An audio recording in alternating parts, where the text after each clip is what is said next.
Chapter 420. When Sun Lang walked into the living room, Zhang Jinyuan had already been waiting for a long time. Presently, the most famous capitalist in Mingzhou was sitting in the chair at the very bottom. Hearing footsteps, he immediately stood up and bowed deeply to Sun Lang. Student greets teacher. Sun Lang was startled by Zhang Jinyuan's respectful and almost flattering appearance. However, Sun Lang had been in this world for 8 years and was no longer pure. After thinking for a moment, he understood the cause and effect. The night the black armored soldiers surrounded Old Hu, the sky in Mingzhou was as bright as day. Thunder and lightning flashed. The scene was shocking. Normal people may have thought it was a rare thunderstorm, but those who were observant could almost instantly associate it with Hu Shouxin, who had the Imperial Army's thunderbow. In addition, the black armored soldiers had made too big of a commotion when they entered the city. The sound of the black armored soldiers rumbling as they drove in was clearly not something any bandits could stop.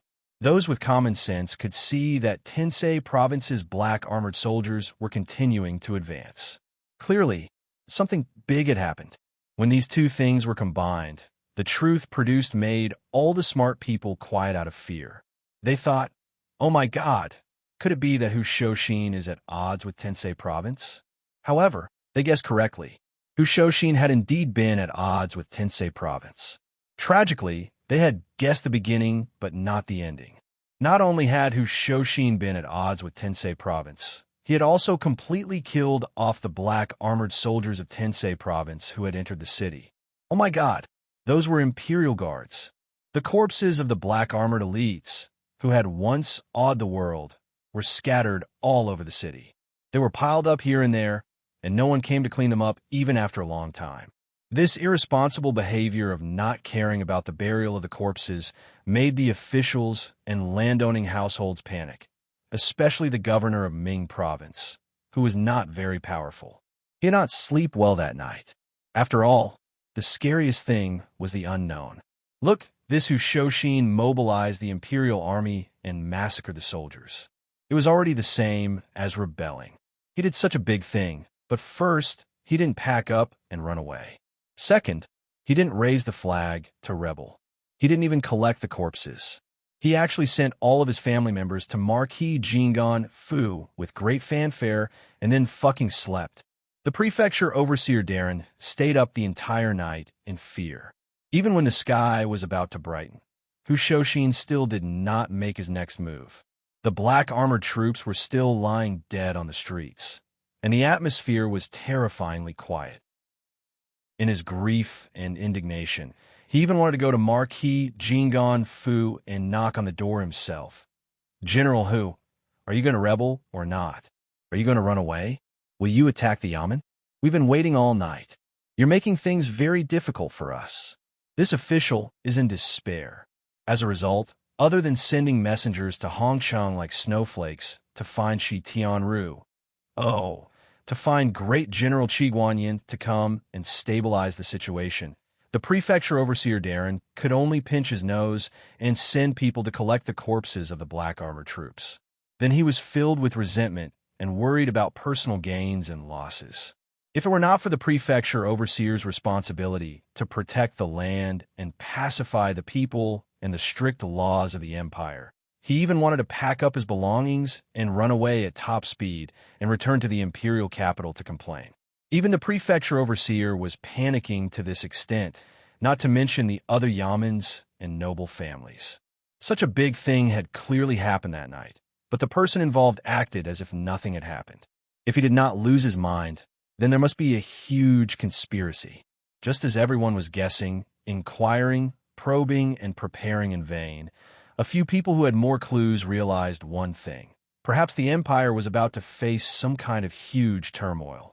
Turmoil meant a chance for a rise and a redistribution of benefits. Therefore, after weighing the pros and cons and realizing that there was no way to get off the boat, Grandpa Zhang decided to stake everything on one throw and take the whole Zhang mansion on a big gamble, betting everything on Sun Lang. One must know that wealth comes from danger, not to mention that the advantage was not small. As for Zhang Yinluo, who first helped the family establish a connection with the kingdom of Lihua and then hooked up the former great general of the army of the world for the family. Damn, this useless beast. Why didn't he have a few more daughters back then? As for the trivial matter of Mr. Zhang being beaten by his father for no reason, let's ignore it for the time being.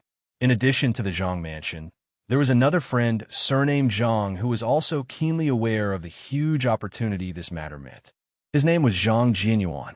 This friend, with a promising future, had just changed his occupation not long ago. He had advanced from the leader of the underworld to an excellent private capitalist. The talent of his new occupation gave him a keen business sense and an instinct for speculation.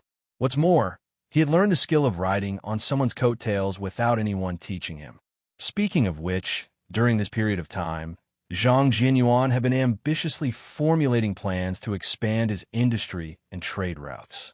Suddenly, he found a fatal problem. He believed that the aggressive expansion of Embroidery Hall required a more powerful and violent organization to be its backer. This backer had better have an official background, and the more power it had, the better. Originally, the governor of Mingzhou was a very good choice, but the other party was not brave enough. He could barely be considered an honest official. The most important problem was that the current dynasty was still a country where the civil and military officials were lowly and the military officials were lowly. It was okay to have a small piece of land in Mingzhou, but when it came to the subordinate manors and counties, the provincial governor's decree was sometimes useless. He fed the most powerful provincial governor, but when he went down, he still had to feed the rude and cruel military officials of the various manors. The cost and expenditure were so high that the capitalist could not bear it. Thus, he turned his gaze to Qi Guanyin, the great general of Mingzhou. He had heard that this official was not very honest, but the key problem was that in Mingzhou, his words held the most weight. If he was fed, the manors below him would definitely not have so many bad habits. Just as he was planning when to make a trip to Hongshan, a terrifying thing happened. Black armor buckled at the pass, and thunderclouds pressed down on the city. The Hong Kong-level reporters he had sent out to gather information and gather intelligence were all scared witless. Oh my God, Hushoshin massacred the imperial envoy and rebelled. When Zhang Jianyuan heard this, he was also very shocked. If it was someone else, then so be it. He knew about the relationship between Hushoshin and Sun Lang.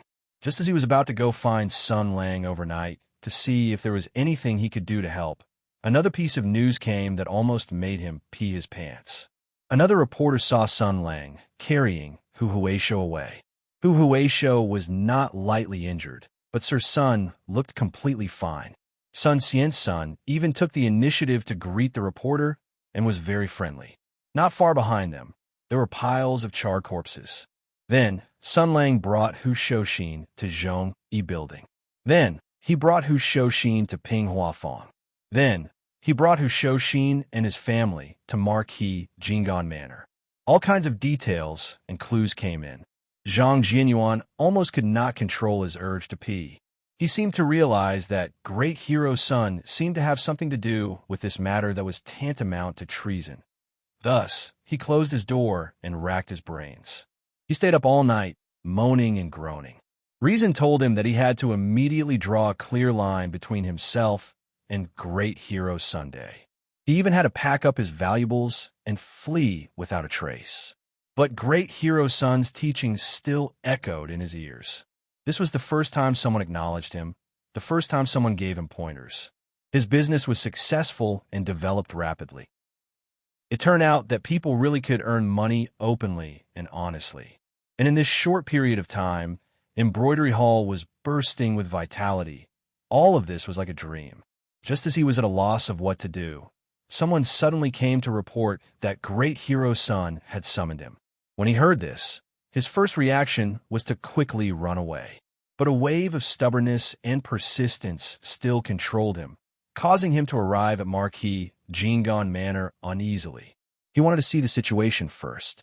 If Great Hero Sun wanted money, then he would give him money. Even if he had to give him all of his liquid funds, it would not matter. But to have him join in the rebellion, then he would have to see what Great Hero Sun's plan was. But what he did not expect was that great hero's son did not mention the matter of money or the rebellion at all. He only told him with a face full of smiles that he was preparing to enter the foreign market and sell a wave of goods to the Russians. He told him to go back and recruit workers. He would first recruit a wave of Russians and then do this and that. He understood instantly. Then, great hero's son said that he should go back and do it. It was as if he had called him over just for this small matter. Zhang Jinyuan felt uncomfortable holding it in and asked indirectly if Hu Huaisho had a conflict with the black armored troops last night. Then, great hero's son admitted it with a face full of smiles. Right, it was done by Hu Shouxin. It was all done by Hu Shouxin. And it's him. It's that Hu Shouxin, a meritorious official of Tianyuan, a fierce general who breaks through enemy lines, left his name in Lingyun Pavilion, controls the Imperial Army, the machine gunner who shot down a sky demon from 800 li away with an arrow. Usually, when he was bored, he would snatch business from the Thunder God, only making thunder but not rain. The reason? AI. It's just because the Imperial Envoy General who led the black armored troops into the city this time was from the south and wrote the wrong name on the invitation. He wrote his name as Fu Shouxin and not Hu Shouxin. In the end, in his anger, he wiped out the entire army and didn't even let off the large wolf dog that was scouting the way. Really cruel. That was what great hero's son said. Only a ghost would believe that. But for some reason, when he saw great hero's son smile and heard him speak as unfathomably profound nonsense as usual, Zhang Jinyuan's uneasy mood instantly calmed down. Hu Shouxin still boldly appeared in Marquis Jinggan Fu, and even Zhong Yi building was still operating as usual. Zhang Jinyuan instantly realized one thing. Perhaps the one who did not think that slaughtering soldiers was a big deal was not Hu Shouxin, but great hero Sana. If it was said that he was scared witless and hesitant last night, then his meeting with Sun Lang made Zhang Jinyuan come to a decision. Perhaps very soon, he would make the first and biggest gamble of his life. If he succeeded, his future would be limitless. If he failed, the worst that could happen was death. This kind of crazy gamble, normal merchants basically did not have this kind of courage, but Zhang Jinyuan did. Because he was previously a member of the underworld and did not lack gambling habits. He also once had nothing. And in this period of time, Sun Lang's divine foresight and wisdom also gave him confidence. He had never encountered anything that great hero's son could not handle. Since he gave himself this hint, then after another night, Zhang Jinyuan's confidence in Sun Lang became even more fervent. At this moment, even if he directly knelt down to acknowledge Sun Lang as his godfather, it would not be the least bit strange. Sun Lang looked at the extremely respectful Zhang Jinyuan in front of him and rolled his eyes. Then he helped the other person up. Director Zhang, between us, there is no need to be so courteous. What? Did you encounter some difficulties at work? Zhang Jinyuan loudly said no. Teacher, everything is going well. Sun Lang was still a little uncomfortable with this guy's wishful thinking of calling him teacher. In the past, when he was in the war, there were countless people crying and shouting to worship him as their teacher. However, Sun Lang did not know how to teach people, and these people were not smart, so he sent them all away. Only a few very persevering and somewhat talented beautiful girls were randomly taught some self-created martial arts by him. They could only be regarded as nominal disciples. Even so, the legendary peerless godly kung fu, which could make the world famous after learning a little bit of the godly kung fu, had forever become a legend that people in Jianghu took delight in talking about. People had never really seen the real kung fu, nor did they know how powerful it was. They could only admire the legend that would never belong to them from the few heroes of Tianyuan who had only learned a little bit of the kung fu. Xiaji's 8 strikes, Xiaji's 8 stabs, Xiaji's 8 hits. Those few heroes had only learned a little bit of the kung fu, but they had already become famous all over the world, not to mention the full power of the kung fu. However, whether it was the knowledgeable people or the martial arts families who knew countless secrets, no one knew which era the peerless master named Xiaji came from, in which era she had actually created such an earth-shattering kung fu. Sun Lang suddenly sighed, and the color of reminiscence flashed in his eyes. Since he had drawn the thunderbow, he no longer resisted the past. The memories of the past flashed in his mind more and more frequently. The people and the things that happened in the past. He smiled and said, "If you have nothing to do, what are you doing here?" Zhang Jianyuan said respectfully, "Of course, I want to let you know that I'm working for you with all my heart." Sun Lang smiled and said, "You're also working for yourself." Zhang Jianyuan, "I know that you're very hesitant right now, and you're very scared. Don't show such an expression. I now understand the human heart very well. I've been through hundreds of battles, and I've seen many things. I don't have any expectations for human nature, because I hate the taste of disappointment. Humans are all bastards, and they can actually do anything. I'm usually used to using other methods to ensure loyalty and friendliness, and I won't force people." These words made Zhang Jinyuan's heart beat like a drum. He didn't know what Sun Lang wanted to say, and he didn't know how to respond. He heard Sun Lang say again, "You don't have to be in a hurry to show your loyalty, and you don't have to be in a hurry to pick a side. In fact, you haven't run away yet, and you're still willing to come here. This already makes me very happy, and I'm very satisfied. So from now on, you just have to do what I ask you to do. Then, slowly observe these changes, and see if I have the ability to promise you. Correspondingly, although I don't have any expectations for the human heart, I won't find it strange that humans can do anything, but that doesn't mean that I will tolerate betrayal." Sun Lang patted him on the shoulder. "Just as I told you, elegant capitalists usually bet on both sides, hedging risks, and will never fail. But if you use what I taught you to deal with me," he revealed his snow-white teeth and smiled gently, "then I'll give you the last lesson. I'll let you understand how easy it is to destroy everything that capitalists have. Believe me, you'll be hanged by the gallows that you sold yourself, and I don't even need to do it myself." These words were very illusory, without any threat of force, and even the tone was very normal, but Zhang Jianyuan couldn't help but shiver. He lowered his head and said, "I'll watch you carefully. Master, you can also watch my performance carefully." Sun Lang nodded with satisfaction. He didn't know how far Zhang Jianyuan could go. He also didn't know to what extent the industry of embroidery hall could soar. Not to mention, with the passage of time, would the humble and obedient Zhang Jianyuan have some ideas that he shouldn't have because of the growth of money, power, and desire? No, it would definitely be like this. Sun Lang was very confident in human nature. People would always change. But what did that matter? The betrayer was detestable, but the betrayer was equally pitiful. Who asked you to trust others so easily?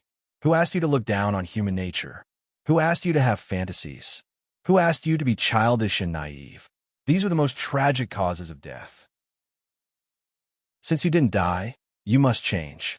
For a subject, there may be thousands of reasons for betrayal. But betrayal is a mistake, a crime. But not only is the subject guilty, the monarch who is betrayed by the subject is also guilty. He patted Zhang Jinyuan's shoulder and took 2 steps outside.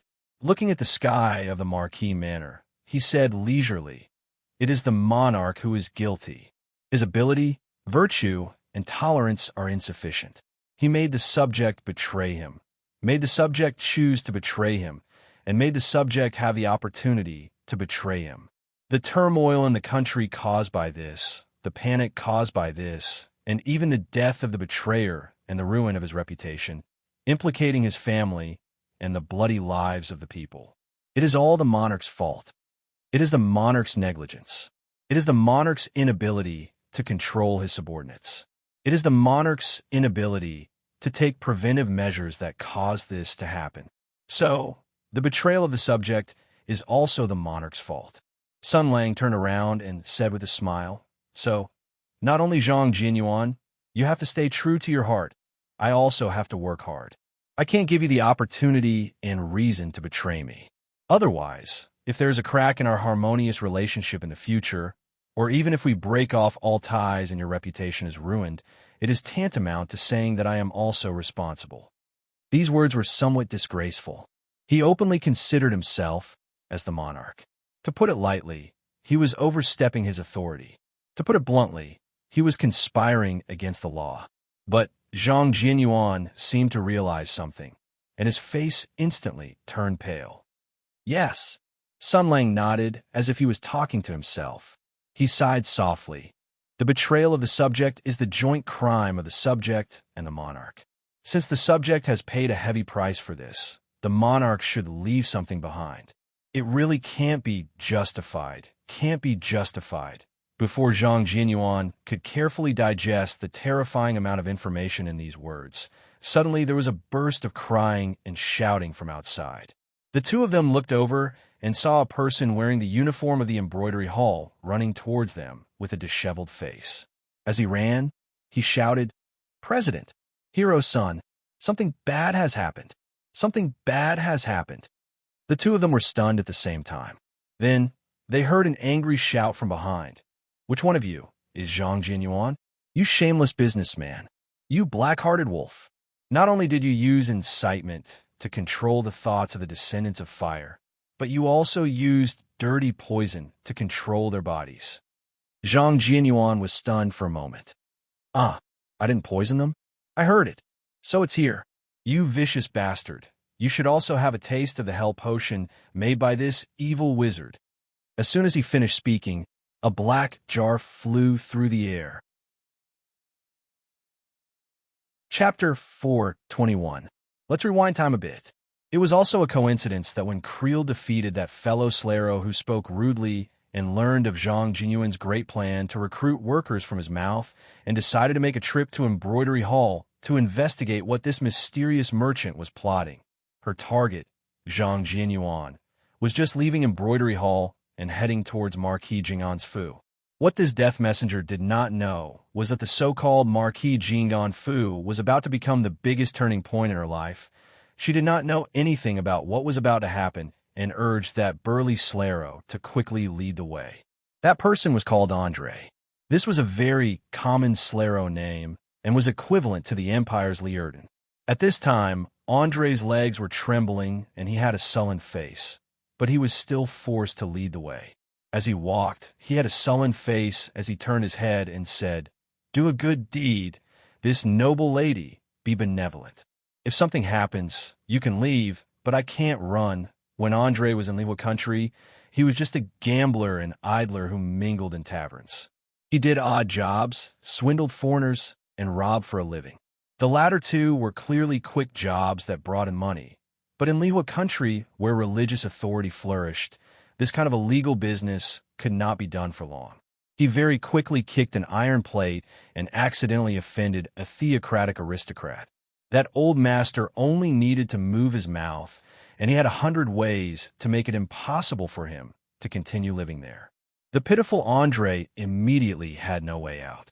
When people reached the most dangerous moment, they would often become cornered and their intelligence would fluctuate violently.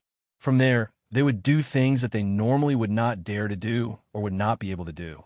For example, when the holidays were about to end, but they had not finished their homework, many people would show off their abilities and do some big things that they had never done before. For example, Dongfang Yongya copying. This was the most useless. For example, mixing photocopies in a stack of copied homework. This was like burying one's head in the sand. For example, framing one's own huang. This was slightly stupid.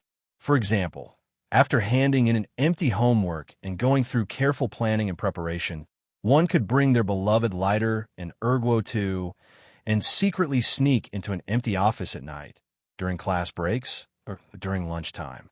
They would carry out a daring but careful ghost operation to steal out the evil things that symbolize the shackles of exam-oriented education and give them the judgment they deserved.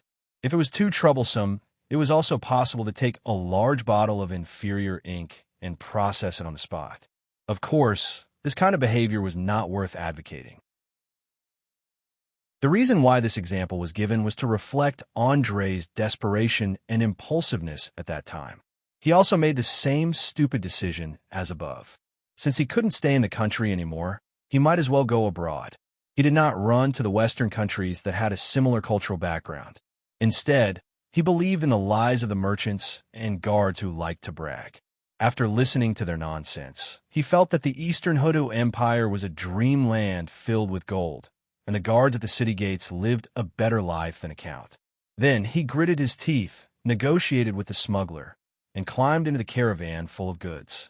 Therefore, this kind of desperate action was completely determined by success or failure. Just like dealing with homework, if you succeeded, you would be able to protect yourself and even become a hero praised by your classmates. If you failed, you would be an idiot who was hung up and beaten by the teacher. And Andre obviously became an idiot who was hung up and beaten by the people of the empire. He was in tragedy. He realized that the East was not so good. In fact, his life was not much different from that of the country. There was no opportunity, no wealth, no way to rise up. He was still a lowly person at the bottom of the social ladder. Still, he did not want to go back.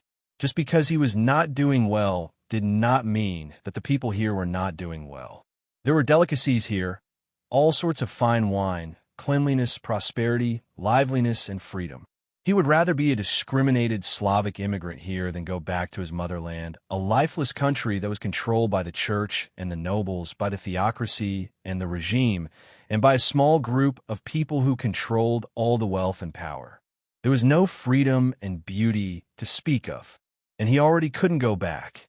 Any citizen of the Lihua Empire who dared to secretly flee abroad would be blacklisted by the court and would be deemed guilty of treason. Even if he went back, what awaited him would be a bunch of cold and rough ropes and a grave without a tombstone. Therefore, when Courier asked him to lead the way, the fear and worry in the Slavic brawny man's heart were obvious. Courier was agile and powerful, his movements clean and efficient, and the lofty and bossy tone he spoke with was immeasurably familiar to him. Only those of the Order of the Blaze were used to being high and mighty. She was interested in going to the embroidery hall to take a look, and her tone was obviously malicious. It was obvious that she was going to stir up trouble. Logically speaking, Andre was certainly not loyal to Zhang Jianyuan and the embroidery hall, but a deal of 300 coins for a person was his father. Besides, if this woman from the order screwed things up with her skills and abilities, she could certainly escape from the investigation and pursuit afterward. But nobody like him would have nowhere to hide.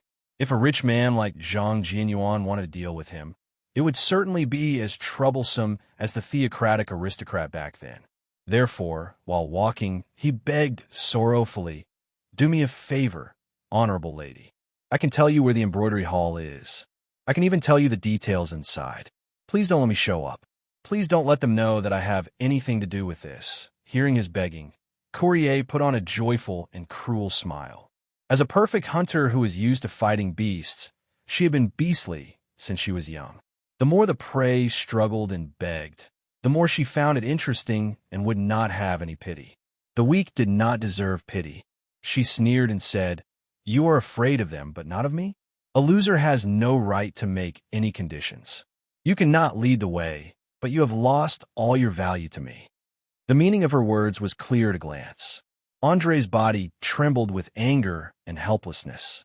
Flames of anger flashed in his eyes. He slowly clenched his fists, but finally loosened them. His soul reminded him that he had no chance of winning against the horrible woman behind him. The consequences of bringing this woman to the embroidery hall were unpredictable. But if he ran away or resisted at this time, the consequences were obvious at a glance. There was no need to think about what to choose at all. He still wanted to live. He sighed in a low voice, showed a bitter smile, and continued to walk with heavy steps. Everything is under control. Courier looked at the back of the man in front of her and showed a disdainful smile. The weak never knew how to resist. They always had a lot of reasons to explain their cowardice, but they were never willing to face the reason why they had to be brave. What a useless and pitiful man. You can continue to live in such a pitiful manner.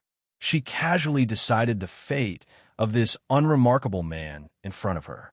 She would let him live. Although he had offended her, she would take pity on a kitten or a puppy. The two walked all the way to the embroidery hall. Along the way, they saw the Slalos loudly giving speeches or recruiting people. Some places were also pasted with recruitment notices written in Slalos. It was as if all the Slalos in the city had been mobilized. Courier saw this fanatical scene, and her expression became more and more serious. The noble descendants of fire, for the promise of an empire's merchant, for the money in the hands of an empire's merchant, they threw away their self-esteem and pride as the people of fire and became so fanatical and unreasonable. She said coldly, "Sure enough, they have all forgotten the teachings of the church." Andre, who was walking in front, heard this and showed a disdainful sneer. However, he didn't refute anything. He wouldn't ask for trouble. They continued to move forward. Along the way, Courier asked a few questions. Although Andre answered all the questions, he was not in a good mood and was listless.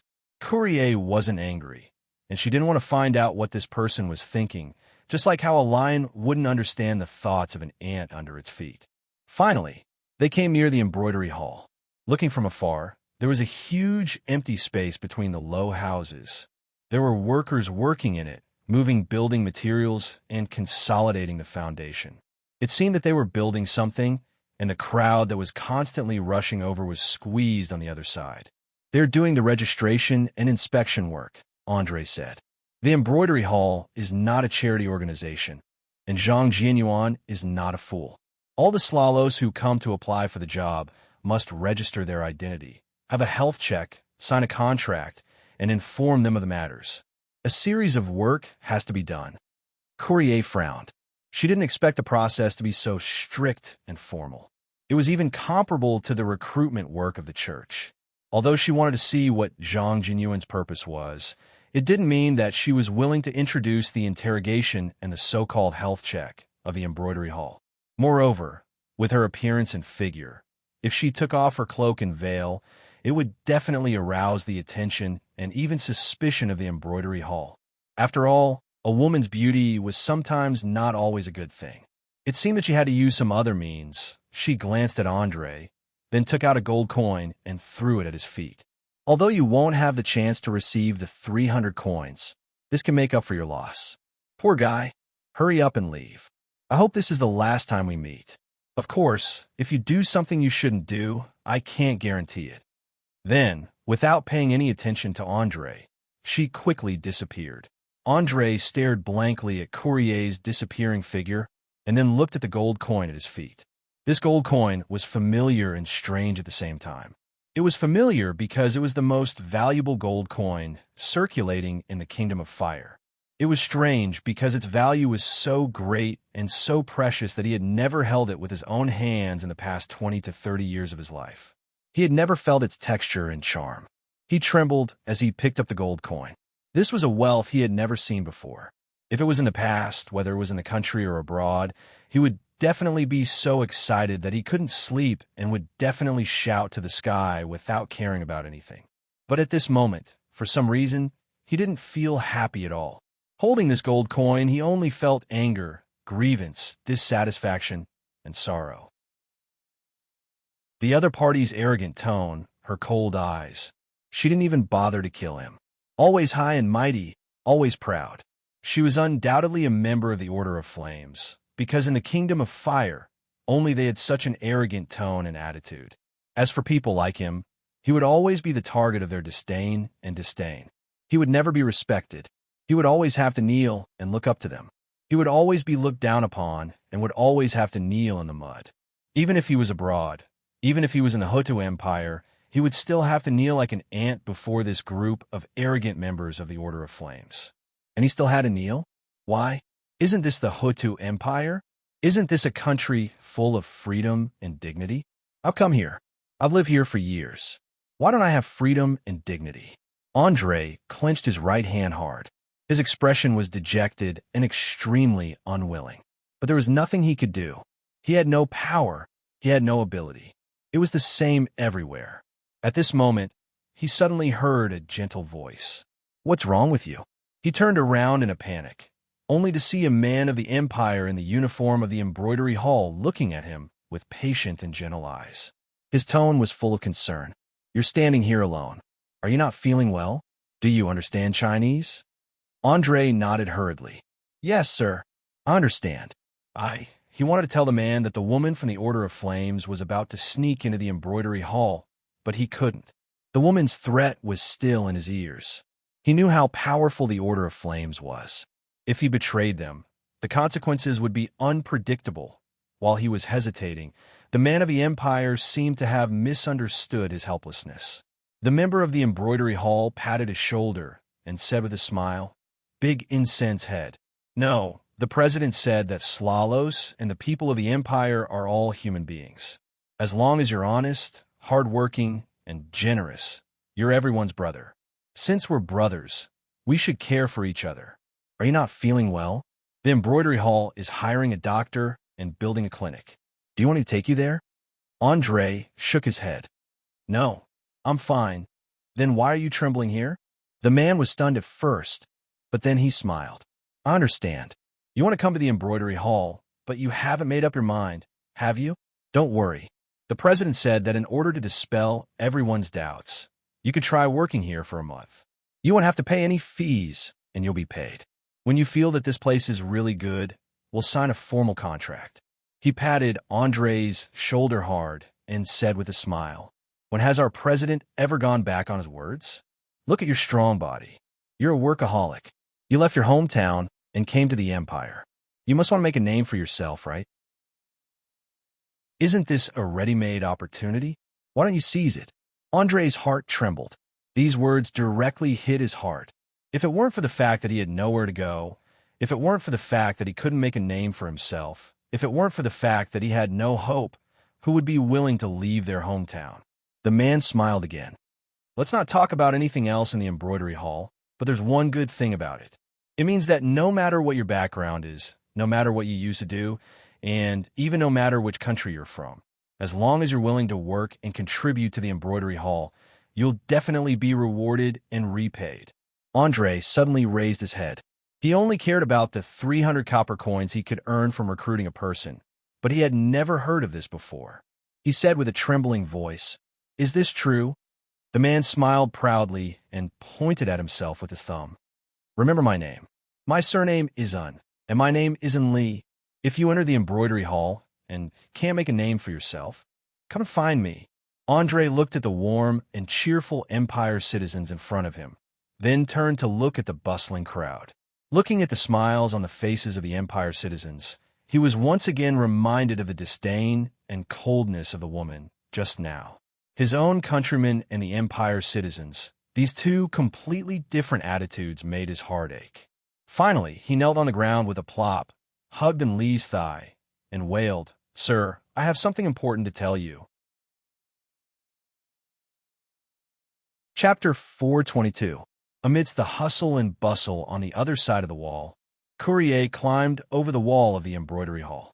She took a deep breath and listened to the movements around her. No one noticed. After all, this was only a merchant's business. No matter how tight the defense was, it could not stop the infiltration of the most elite warriors of the divine kingdom of flames. She used the rockery, pillars, and trees as cover to avoid the people passing by. She walked into the depths of the embroidery hall and paid close attention to the movements around her. Soon, she found her target. Vaguely, she heard shouts coming from afar. It sounded like Chinese, but it was hard to pronounce and strange. Obviously, it was not from the pure Empire. Courier's heart skipped a beat. She cautiously approached, passed through 2 moon gates, and ran along the wall. After turning a corner, she heard neat footsteps and loud slogans coming from the courtyard opposite the wall. A group of people were running, and they were asking questions while running. They were asking questions in Chinese, but she could tell that the people of the Empire were asking questions, and a group of Slalos were answering. She listened carefully and heard a heavy voice from the Empire shouting, "Develop sports. Strengthen the people's physique." The group of Slalos actually replied in unison, "This is a small step for us, a big step for the Slalos to integrate into the Empire." The Empire person shouted again, "Who are you?" The Slalos shouted in unison, "Embroidery Hall Food Company, Limited Overseas Members." "Who is your leader?" "Zhang Jianyuan." "What is your mission?" "Be a good screw in the embroidery hall, work hard, realize your value, and walk to the peak of life." "What is your slogan?" "For the quiet and blue Empire." It was clearly these words that made Courier feel goosebumps all over her body. She really admired these people for being able to shout shamelessly. At first, Courier found it funny, but later, her expression slowly changed. She climbed up the wall and took a peek. Sure enough, she saw a group of Slalos dressed in the same style in a neat line in a wide field. They were running around the field in an orderly manner. A muscular and burly man from the Empire was looking at them with a serious expression with his hands behind his back. The Empire person shouted, "Well said. From the moment you put on these clothes, it means that your fate has been completely severed from before. The embroidery hall doesn't care about one's background. It only cares about one's talent. This is your chance to start over. I don't care what you did in the past. I don't care if you're a good person or a bad person. I don't care what sins you've committed. From now on, I'll cut all ties with you. You're no longer lowly people like dirt. From today onwards, under the loving guidance of CEO Zhang and the radiance of Instructor Sun, you will be reborn and become a new person. First of all, straighten your backs and restrain your humble and cowardly eyes. You are the glorious members of the embroidery hall. The people around you are your brothers and your companions. They will become your brothers, your sisters. You must protect them. You must help them. You must love them, because they will treat you the same way. You are all people who have been abandoned by your own country. You have fled to the Empire from thousands of miles away. No one cares whether you live or die. No one cares about the dignity you have lost. But if they don't care, the embroidery hall will. Remember, this is your home. There is no difference between the people of the Empire and the Slalos. I have seen the most despicable people of the Empire, and I have also seen the most noble Slalos. Here, race and skin color are not important. Your actions will be the only standard to judge your value. Those who work hard will be rewarded, and those who are lazy will be despised. You have to support each other, supervise each other, and encourage each other. Discipline is strong as steel. A unity is strong as steel. His actions are as tough as steel. Then you will... The Slalos roared in unison. Invincible. Courier felt that his heart was about to jump out. What a funny scene. Empty but provocative words. He carefully pondered over the words that were full of flaws. There were no substantive promises. He only relied on such boring words. Just like those swindlers who deceive the commoners at the bottom and the ignorant villagers in the countryside, he used promises that he would never fulfill to give others a false picture of the future. But they were fooled? Why were they fooled? They were descendants of flames. They were so young and didn't look stupid. How could they? Very good. You are the first batch of Slalos to join the embroidery hall, and you're also the backbone that President Zhang thinks highly of. You will receive the transformation and education of the embroidery hall before your other compatriots. You will become more useful and powerful people before them. You bear the expectations of the president, and you also bear an important mission. The voice of the Empire's man was still loud and powerful. He was capable and valiant, and he was filled with unique authority. Everyone looked at him with fanaticism and obedience in their eyes. He said in a loud and clear voice, "After you finish a period of training, you will be disbanded and reintegrated into a new environment. The people around you will become new compatriots who have doubts about all of this. Your task is to take care of them, guide them, and educate them. Cooperate with the corporate culture publicity department of Embroidery Hall. Tell them about the spirit of freedom and convey the benevolence of President Zhang to them. Those who have contributed will be rewarded. Among you, there will be someone who will be envied by everyone. Maybe it will be you. Maybe it will be you. Maybe it will be you." He pointed at everyone in the crowd. "Because of your loyal work and diligence, you will be appreciated by the president. You will be promoted, your salary will be increased, and you will embrace the future. You will be assigned an independent house by the Embroidery Hall, have a comfortable vacation, and be respected and envied by everyone. Every one of you may become the best example and encourage everyone else to work hard to become people like you."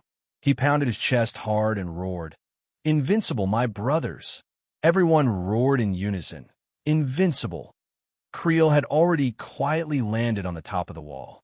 Her eyes were full of shock. She felt a great sense of unease. After moving forward for a while, she even saw another group of Slalos. They seemed to be newly recruited. These people, who were nervous and fearful of the future, also heard the blazing slogan. The person in charge of leading them smiled and said, "Those are the first batch of employees who were secretly recruited yesterday. They were personally selected by President John. They are your compatriots and will soon become your companions. They are enthusiastic, brave, friendly, and strong. They have gradually integrated into the embroidery hall and are ready to fight for the future of the company and their own tomorrow. You will be like them." What shocked Courier was that when the Slalos newcomers heard these words and the fanatical slogans from the other side of the wall, there was no disdain or sneer on their faces. Instead, there was envy. It was like a hungry person seeing people who were eating and drinking, or a person who lacked the ability to move seeing a group of energetic people. What is going on? She even thought of the man named Andre, who had a strong body but was as weak as a sheep. Just now, those people who were fanatically shouting slogans, constantly shouting and running with all their strength, although they were physically weak. She was sure that those people who had become fanatical under the instigation of the people from the Empire were just Slalos like Andre, a group of losers who had fled from the theocracy and were still struggling at the bottom of society. How could they become like this? What kind of joke was this? She seemed to be unable to understand why this was happening. She looked up and looked around. Every blade of grass and tree in the embroidery hall became strange in her eyes. She really did not believe that those empty slogans could make the noble descendants of fire become another person. Not to mention that those people were just a group of dregs who had betrayed their country, fugitives and liars. Just as her mind was in a mess, there was the sound of finishing. She quickly hid in the bushes on the side and saw that the dozens of Slalos were still lined up neatly. Their faces were dripping with sweat, but they did not wipe it away. With unprecedented pride and satisfaction, they looked straight ahead and passed by a group of messy Slalos newcomers. Their neat footsteps and neat attire, their faces that were drenched in sweat without wiping it away, and their imposing manner with their heads held high, left the Slalos who had just entered shocked and dumbfounded. Then, shock and envy appeared on the faces of the newcomers. Are you envious? Do you want to become that kind of person? The embroidery hall is enough to let you be reborn and bid farewell to your past self. The embroidery hall instructor in charge of leading the newcomers said with a smile, "Let's go and collect our uniforms.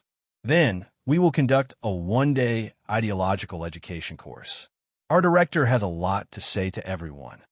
Courier did not hear the words ideological education course because she had already secretly followed the Slalos who were finishing up. Otherwise, she would definitely have changed her mind. This blazing angel flame guard secretly followed behind this group of people. She could not believe that the power of words could make a group of hopeless scum be reborn in such a short period of time.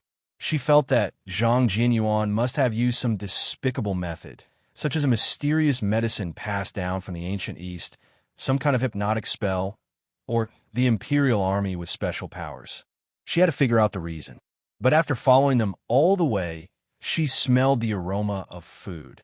After being stunned for a moment, she realized that this group of people had arrived at a cafeteria.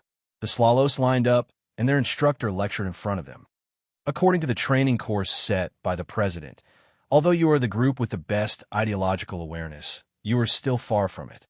In the morning, you will conduct team coordination exercises for discipline and unity. In the afternoon, you will continue to strengthen your ideology and learn. Now, you're dismissed and eat. Suddenly, someone raised his hand. "Report." The instructor nodded and said, "Speak." The Slalos who spoke swallowed his saliva and asked impatiently, Excuse me, breakfast is there, that?" The instructor looked at him with a sullen face until the Slalos' eyes began to shrink. Then the instructor smiled. The embroidery hall started out doing this. How can there not be any? Everyone in the embroidery hall has their own responsibilities. Just like my mission is to train you well, your mission is to sharpen yourself to serve the company, and the chef's mission is to feed you. Eat to your heart's content, little brats. The Slalos looked at each other, then let out a cheer and walked into the cafeteria with hurried footsteps. What was it? Vodka? Sausage? Courier was a little puzzled. She secretly went to the other side of the cafeteria and nimbly climbed up to the roof. She lifted a tile and looked down. She saw dozens of Slalos sitting at a few long tables, holding the chopsticks that the people of the Empire used to eat. Their tables were filled with porridge, pickles, steamed buns, and other food. The aroma even made Courier's fingers twitch, but no one put their chopsticks down. They were all looking forward, as if waiting for something. But soon, Courier saw the answer. She saw a few chefs carrying dark-colored jars with smiles on their faces. Seeing this jar, all the Slalos cheered. What was this? Some kind of delicacy from the Empire? Or was it good wine? She knew a few kinds of delicacies that were stored in jars, and she also knew that the people of the Empire were used to burying wine in jars. She was more inclined to the latter. Could it be that the people of the Empire used good wine to capture the hearts of these good-for-nothing fellows? This was pardonable. Although she despised the betrayal of these guys, Creel still looked forward to it because of her Slaller genes. She watched as the cooks placed the jars on the table and prepared to open them. She also leaned her head down, ready to smell the delicious wine that made the Slaller people obedient to their every command. Then, at this moment, Courier's brain almost stopped thinking. Within a few seconds after the jars were opened, the volatile smell of the substance inside rushed into the sky. But this smell is not right, Kuma. Why does it smell like shit? Courier still thought that there was something wrong with her sense of smell, but when she looked carefully, she saw that the descendants of the fire cheered and put a big spoon into the jar to stir, and then scooped out the dark green substance. Some of it was dry, some of it was sticky, and the terrible smell filled their noses, but these people did not feel it at all. They had expectant smiles on their faces, and then they scrambled to smear the substance on the steamed buns, poured it into the porridge, smeared it on the rice, and even stuffed it directly into their mouths. They closed their eyes and carefully rejected it. Then they looked up at the sky and sighed in satisfaction. Spirit of the fire, Even the seasoned seraph almost broke her cognitive world when she saw this scene. She hugged her head tightly, as if she was afraid that her head would explode in the next moment. She really could not believe that the people of the fire, who had received the teachings of the Spirit of the Fire since young, who grew up in the Fire Kingdom, who were full of pride and passion, could actually eat that kind of thing so happily. In a flash, Courier's mind flashed a trace of understanding. Understood, everything understood, there was only one truth. It must be like this. This was not shit, but some kind of medicine that Zhang Jianyuan used in this ancient eastern country to control people's minds.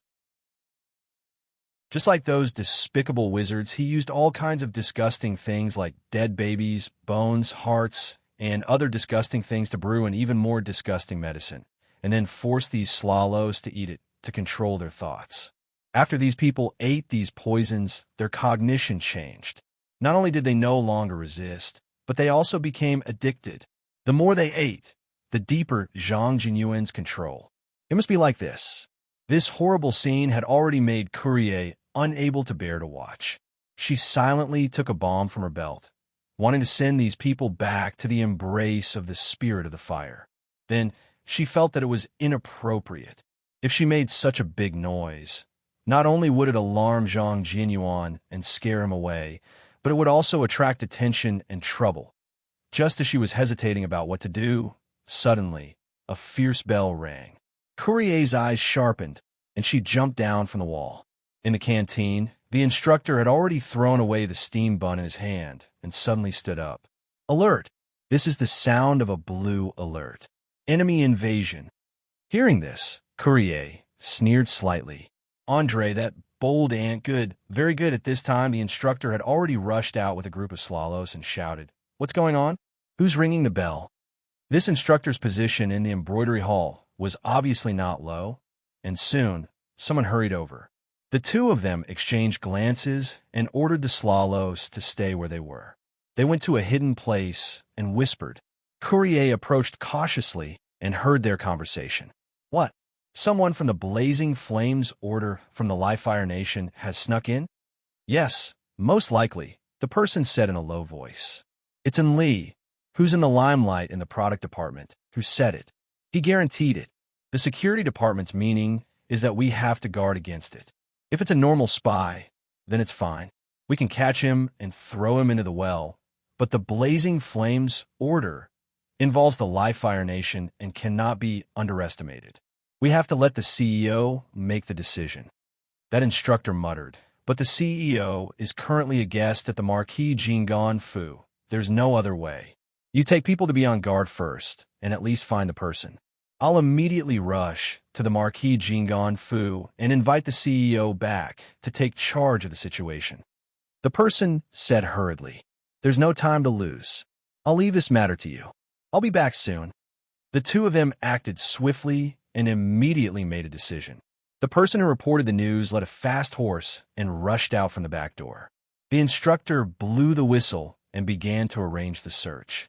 Courier looked at the figure of the person who left. After a moment, he revealed a cold smile. Zhang Jianyuan, I was just about to go find you.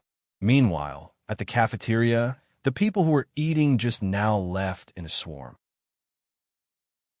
The chefs looked at the mess on the table and laughed bitterly. Suddenly, someone exclaimed in surprise, Why is there one jar of stinky tofu missing? This was the reason why Creel would appear in front of Marquis Jingon Fu's gate, and when he heard Zhang Jiyuan's voice, anger rose in his heart and his evil guts grew, throwing that jar of stinky tofu over.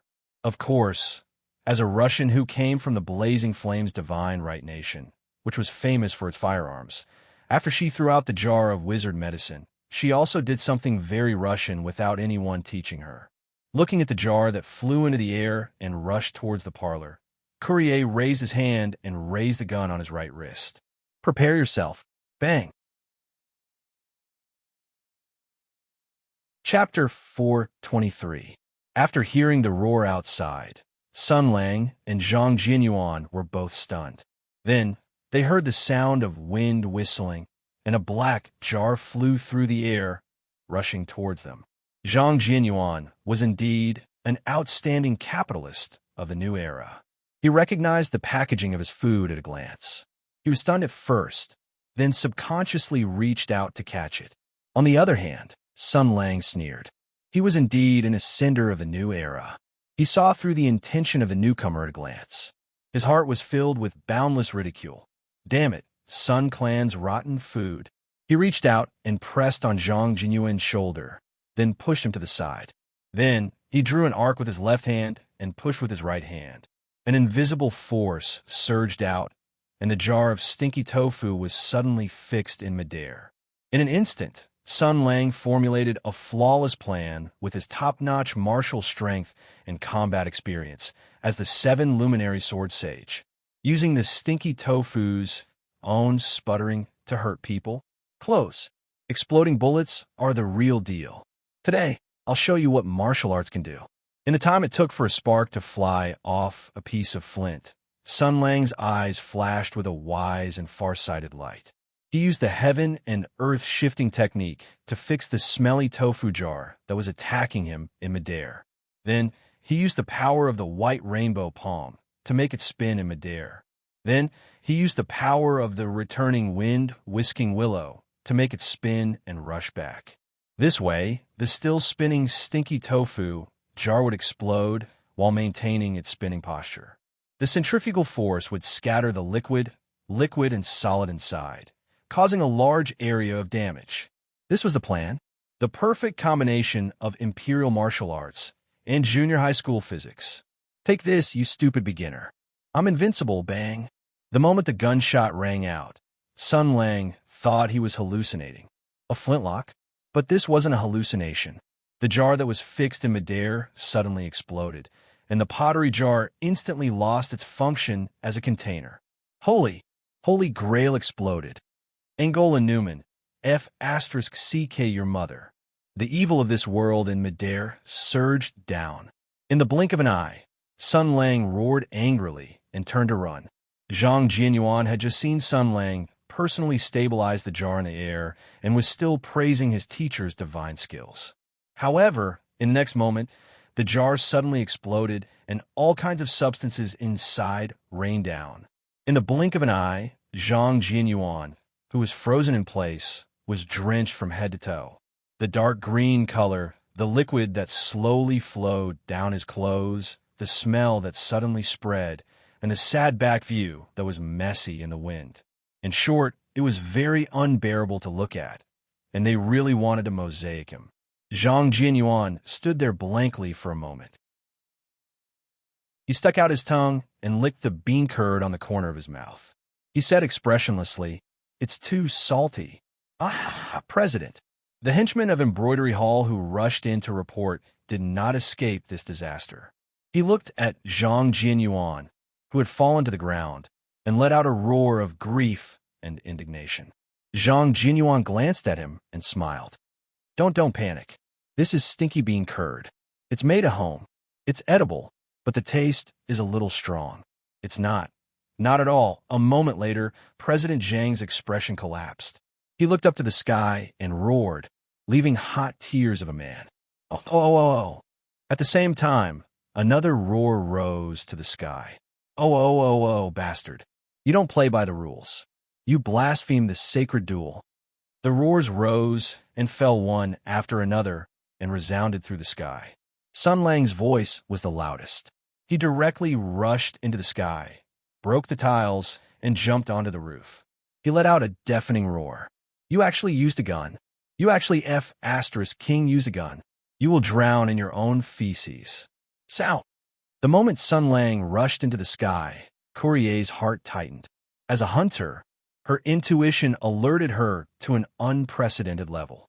That almost earth-shattering roar was enough to explain everything. Although Courier was not a martial artist, she could sense one thing. The other party's martial arts were simply shocking. Although she was confident and proud, she was not arrogant. The other party's martial arts was not something she could defeat without wearing armor. Only by summoning the blazing angel armor could she compete with the other party. What's going on? She was shocked and regretful. How did she meet such a powerful martial artist? Courier did not say anything and turned to run. However, the other party's roar shook her heart. F***CK. You want to run after showing off? Doryman will kill you today. With Sun Lang's vision and spiritual sense, he had already noticed Courier's figure. The other party was wearing a thick cloak. He did not know what her figure was or how she looked like, but it did not matter. She could look like whatever she wanted. Her ending was already decided. Turn into a Trisolaran, bastard.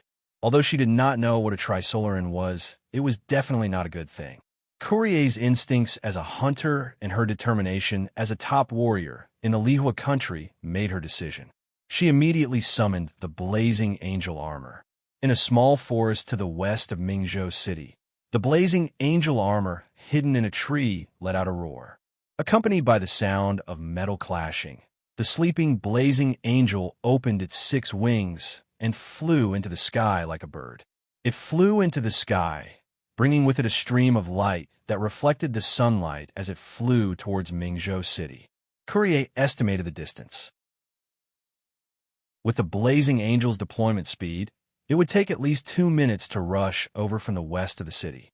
In other words, 2 minutes was simply too long.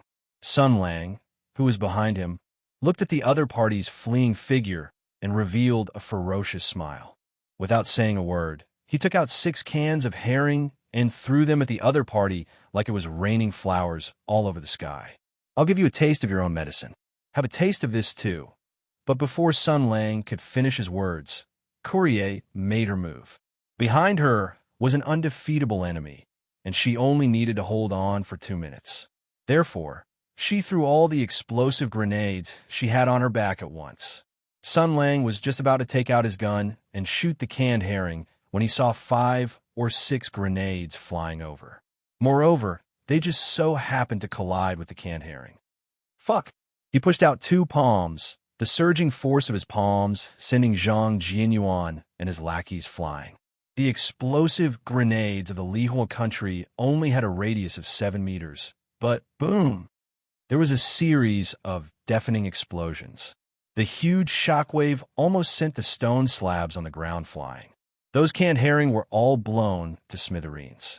What kind of explosive force was the explosion of the grenades? It sent the dregs and fragments of the canned herring flying all over the sky. In an instant, the terrifying substance was dispersing at a speed visible to the naked eye. In this chaotic scene, Sun Lang looked at Zhang Jianyuan and his lackeys who had fallen on the ground and were currently crawling up with a stupefied expression. The two people's bodies were stained with an even more explosive substance and received a second blow. He heard the chaos in Marquis Jinggan Fu. Clearly, people were recalling the terror of being ruled by the canned herring. He even heard a certain housekeeper wailing from behind him. Why is it here again? The stench of blood and the fog of confusion. The terrifying substance was continuously spreading.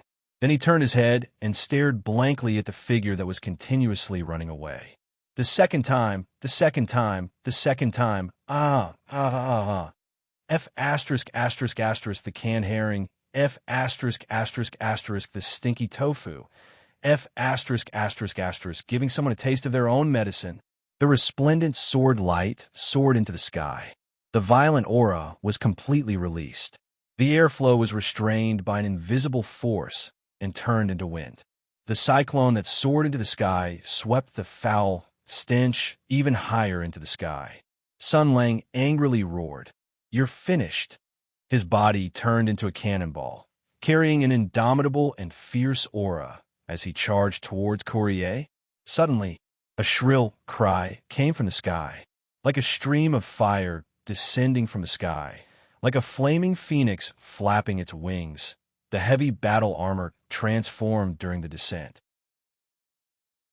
From a six-winged iron bird, it transformed into an invincible armor. Courier threw away the heavy cloak, revealing her tall and alluring figure. Then, a burning snake wrapped around her body. The winged helmet shone with a blazing light. Her steel-like hands clenched tightly into iron fists.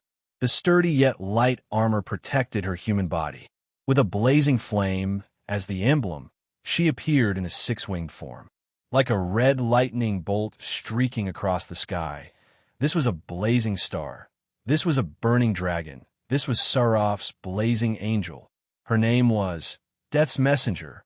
After completing the deployment of the blazing angel armor, Courier felt the surging power. This was the most powerful killing machine in the Livefire Kingdom. This was the ultimate power of the blazing angel battle formation. She suddenly turned around, 2 microwave shoulder cannons, 2 triple-mounted heavy machine guns on her arms, and the flaming projector on her chest. All of these weapons were aimed at the strong enemy behind her. She roared, "Feel the flames? Shit Liang Fifan." The moment she turned her head, she saw a fist getting bigger and bigger in the vision of the helmet. In an instant, with a heavy roar, the Death's Messenger, who had completed her transformation and appeared in a six-winged flame form, the strongest single combat power in the Livefire Kingdom, was punched in the face by a certain person who flew into a rage out of humiliation. She was sent flying with her armor. What? Although she was protected by the blazing angel armor, that punch still caused a great shock to Courier. Warning sounds kept ringing in her ears, warning that the punch just now was close to the upper limit of what the blazing angel armor could withstand. The support Saint's soul reminded her mechanically to pull away from the opponent immediately, but it couldn't do it. The Death's Messenger's thrusters immediately spewed out hot air and left the ground. However, before it could rush into the sky, Sun Lang had already jumped on its back and forcibly pulled it to the ground against the blazing angel's huge lifting force. Courier pulled out the flame saber and aimed the shoulder cannon at the enemy, but Sun Lang was obviously faster. He destroyed the sturdy shoulder cannon with one hand and then punched the blazing angel's right wrist. Even the cold armor couldn't resist the strength of a top-level warrior. The saber flew out of her hand. Courier subconsciously reached out to pick it up, but the opponent kicked her in the chest and kicked her to the ground. Sun Lang was expressionless. He took a few steps forward and directly pressed on the blazing angel, firmly pressing the death's messenger under his body. Courier gritted her teeth and struggled crazily, looking for a chance to fight back. She could fight with the Deathclaw bear with her bare hands, and even if her strength was far inferior to the beast, she could still find a chance to fight back. However, even if she was wearing the blazing angel armor and had the powerful wrist strength brought by the hydraulic thrusters, she was still pressed down by the man in front of her. She couldn't move at all. The shoulder cannon on her shoulder had long been destroyed. The thrusters were also kicked out, and the flamethrower on her chest was broken by a punch. Death's messenger pulled out the blazing dagger on the outside of her leg, but before she could stab it out, the weapon was kicked away. She wanted to continue struggling, but the opponent punched her armor again. Sun Lang stepped on the Death's messenger's chest, raised his fist, and looked at Courier and said, "I'm F*** King invincible in the world. Experts are lonely, and I can't stop myself. I'm afraid I'll kill someone, so I throw canned herring and play with stinky tofu. It's to kill less people. It's because I'm merciful. It's to make the world a little more beautiful. You woman, how dare you copy me? You don't deserve to copy me. What is this Empire person talking about?" Courier resisted while shouting, "I'm a flame guard of the Livefire Nation, and this is the blazing angel armor. Whether it's killing me or destroying this armor, it's no different from provoking the Livefire Nation. Do you want to provoke the Livefire Nation's army? Do you want to provoke a war between the two nations? Let me go right now, and I'll overlook your rudeness." Sun Lang coldly said, "A war between the two nations? Good, we can even watch the fireworks." Courier stopped struggling and looked at Sun Lang. "This must be a misunderstanding. You have such strength, so you must be one of the strongest people in the Empire. We are all noble people, so we shouldn't end up like this just because of a misunderstanding. I suggest that we both take a step back and use a more peaceful way to solve this problem. As you can see, if you continue to fight, I can only detonate the blazing angel armor. Maybe I won't be able to hurt you, but the people here, I'm afraid." Sun Lang looked at Courier, who was hiding in the armor, and coldly laughed. "Mother of Asterisker, you think that I can't deal with you just because you're wearing armor? Take this." Courier still wanted to say something, but Sun Lang had already punched her. She only coldly laughed. Death's messenger was the blazing angel armor that was specially made for close combat and trembling. It had a strong defense, and it was the most important thing to protect the blazing angel. No matter how strong he was, he wouldn't be able to break the blazing angel's defense in a short period of time. Then, she felt a strong impact. The opponent's heavy punch had penetrated the blazing angel's thick defense and the most advanced shock absorption system. In the end, a force was transmitted to her body, but it didn't matter. This level of strength wasn't even worth mentioning. It was completely within the limits of her body, and there was also Courier, who was inside the armor, suddenly opened her eyes wide. She felt that the force that hit her lower abdomen actually made her woo-ah. Chapter 424. Courier, the Flaming Guard, the strongest of the Flaming Angels. The pilot of the Blazing Angels. She was the most eye-catching new star of the Order of Flames, a battle maniac whose name shook St. Yuri Castle. She grew up in the northern part of the Flaming Kingdom and hunted ferocious beasts with her people for a living. She had been a hunter and a predator since she was young. She believed in the law of the jungle and the belief that one would die if he did not fight. She believed that the world was an ice field where the strong preyed on the weak. The weak could only survive in groups and provide warmth to each other while trembling and waiting for the strong to plunder and kill. The strong, on the other hand, relied on hunting and plundering the flesh and blood of the weak to provide heat so that they could stand proudly and valiantly on the ice field and live with dignity. The ice field was like that, and so were human beings. The strong lived and the weak died. The strong had the right to dominate everything, and the weak could only obey or they would die. For as long as she could remember, she had carried out this belief. She kept defeating the weak and advancing towards the peak of power. She left her tribe, came to St. Yuri Castle, and joined the Order of Fire. It was not because her belief was firm, nor was it because she devoutly believed in the spirit of fire.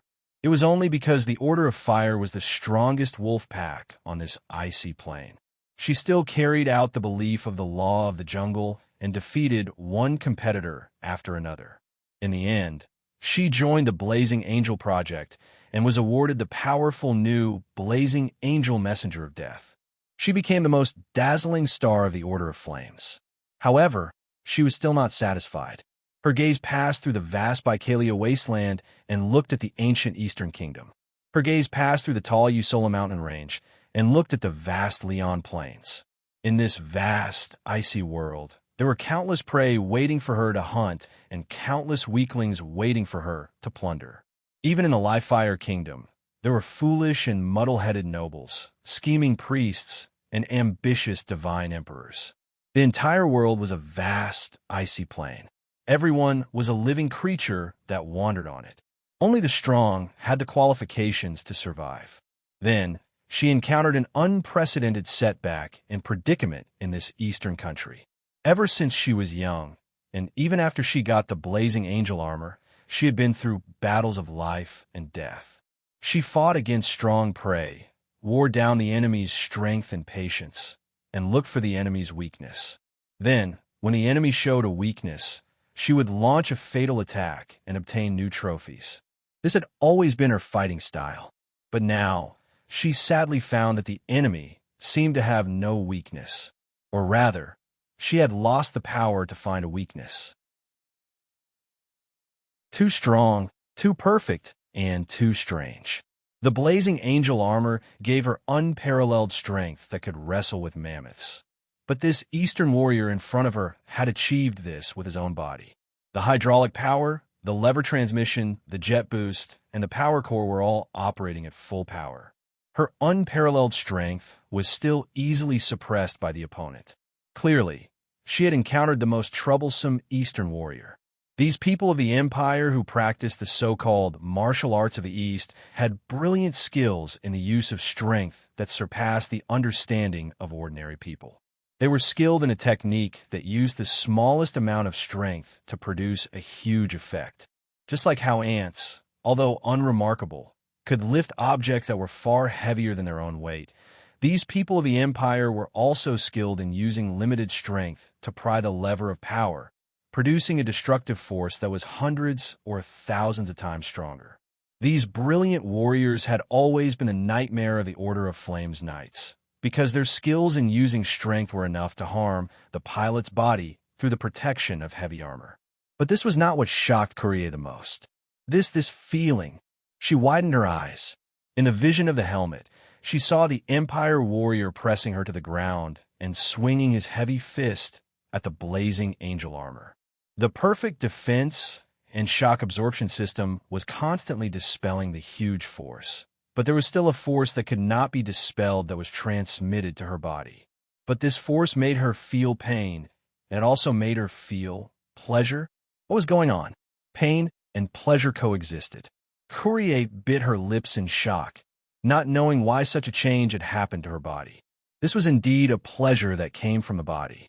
A warm current flowed through her body in an instant, causing her to almost instinctively arch her body.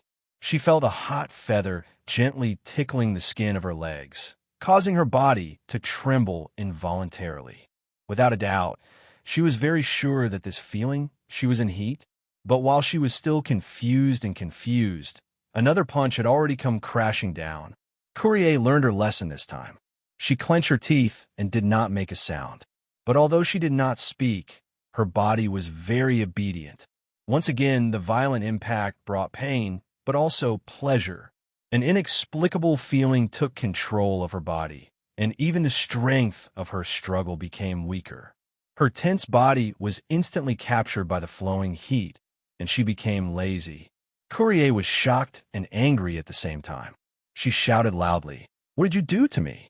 Sun Lang shouted righteously, "I will represent the masses of the working people to punish you, a Russian spy who entered the country without permission. Be lenient if you confess. Be strict if you resist. Speak, what are you doing here? Courier spat. She was the strongest warrior in the Liefire Kingdom. She was the strongest hunter in the ice field. How could she bow down to an empire warrior? That's right, this is a world where the strong preys on the weak. The strong live and the weak die. The strong have the right to control everything about the weak.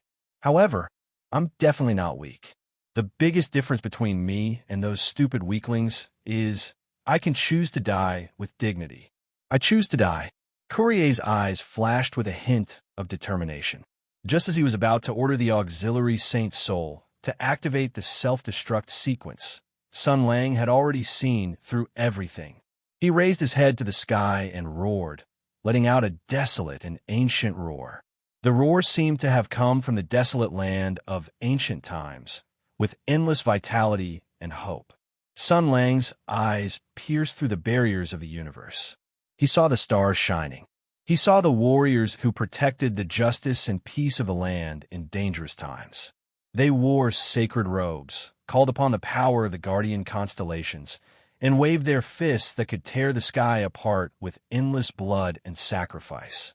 They repelled all the powerful enemies who harbored evil thoughts towards the human world and protected the peace of the world.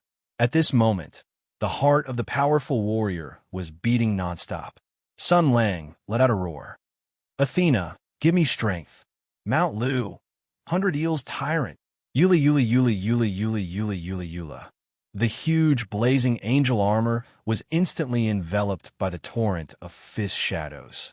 The heavy punches that could stop a waterfall continuously smashed on the blazing angel armor, draining the Death Messenger's energy. It also caused an unimaginable physical and mental impact on Courier. In fact, when the first punch hit the Death Messenger, Courier could no longer send out the order to self-destruct. Her body was trembling, her brain was trembling, and her soul was trembling. The woman who was protected by the blazing angel armor let out an uncontrollable scream as if she was being swallowed by the terrifying waves. In an instant, she seemed to have been thrown onto the top of a high wave. Her body rose up and down in the sea helplessly. She wanted to grab onto something, but she could only wave her hands in vain. She was drowned by the water and did not know what to do. The terrifying waves rolled over her body again and again, causing her to toss and turn, struggle, madness, and screams. This was not something that could be defeated with willpower, because this power did not originate from barbaric violence, but from the most ancient and boundless sacred ritual of living beings. This was the most primitive instinct rooted in the body of every living being. In this desolate land, where danger lurked everywhere, they had to blaze the fire of civilization, leave behind their descendants, and continue the light of their race. Courier fell heavily to the ground again. The power that she was so proud of, the willpower that she was so proud of, everything was so laughable and so fragile. She was like a young bird hiding in its shell. Everything that she could rely on was useless. She could only tremble and wait for the final judgment. The powerful spiritual torrent had destroyed everything.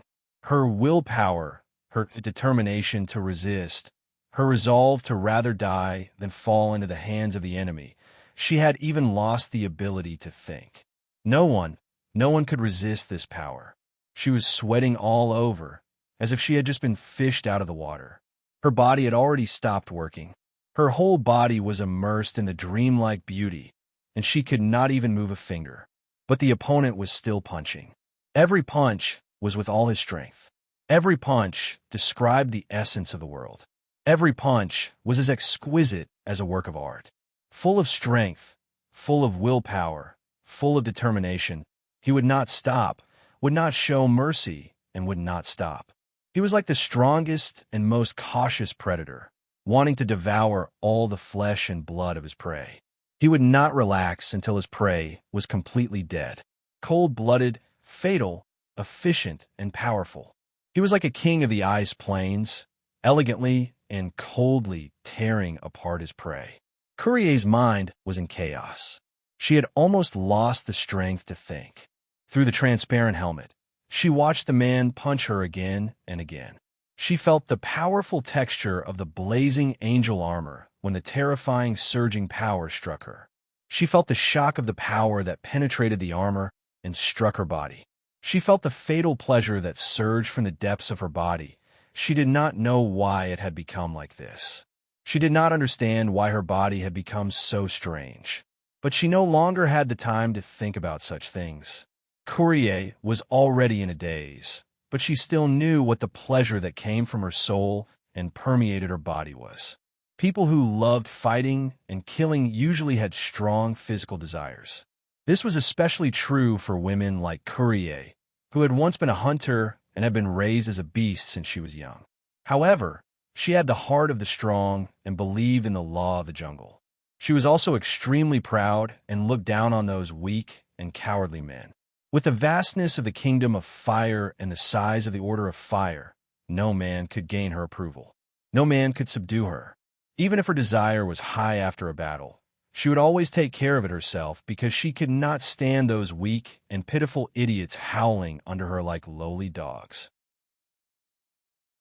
The body and appearance that she was so proud of, the heart of an expert forged from thousands of bloody battles, the pride that she had accumulated through countless victories, did not allow her to submit to any weakling. Only an expert who could completely subdue her and defeat her would be able to obtain her acknowledgement and submission, and only then would they have the qualifications to control her body, her soul, and everything else. However, during those lonely nights when she could only comfort herself, she would also fantasize about the dreams that only she knew about, just like any other girl. However, her fantasies were also different from those of ordinary people. She had no interest in those weak men. She had sketched out an image that made her restless and restless in her mind. She couldn't help but fantasize that she had been completely defeated by a powerful man. All of her pride and self-respect had been trampled on the ground. The other party had defeated all of her resistance, pressed her desperately struggling to the ground, tore her clothes, and cruelly possessed her. With strength and courage that she couldn't resist, he was stronger than her, colder than her, crueler than her, making her unable to resist, making her unable to resist, making her unable to breathe, making her like those weak and helpless women, futilely struggling until her entire body was powerless. Then, all of her resistance became unbearable gasps for breath. From her body to her soul, she was completely defeated, completely taken over, and completely surrendered. Only this kind of masochistic fantasy could evoke the greatest pleasure in her. The more arrogant and strong she was, the more she could obtain the greatest pleasure from the fantasy of being cruelly ravaged.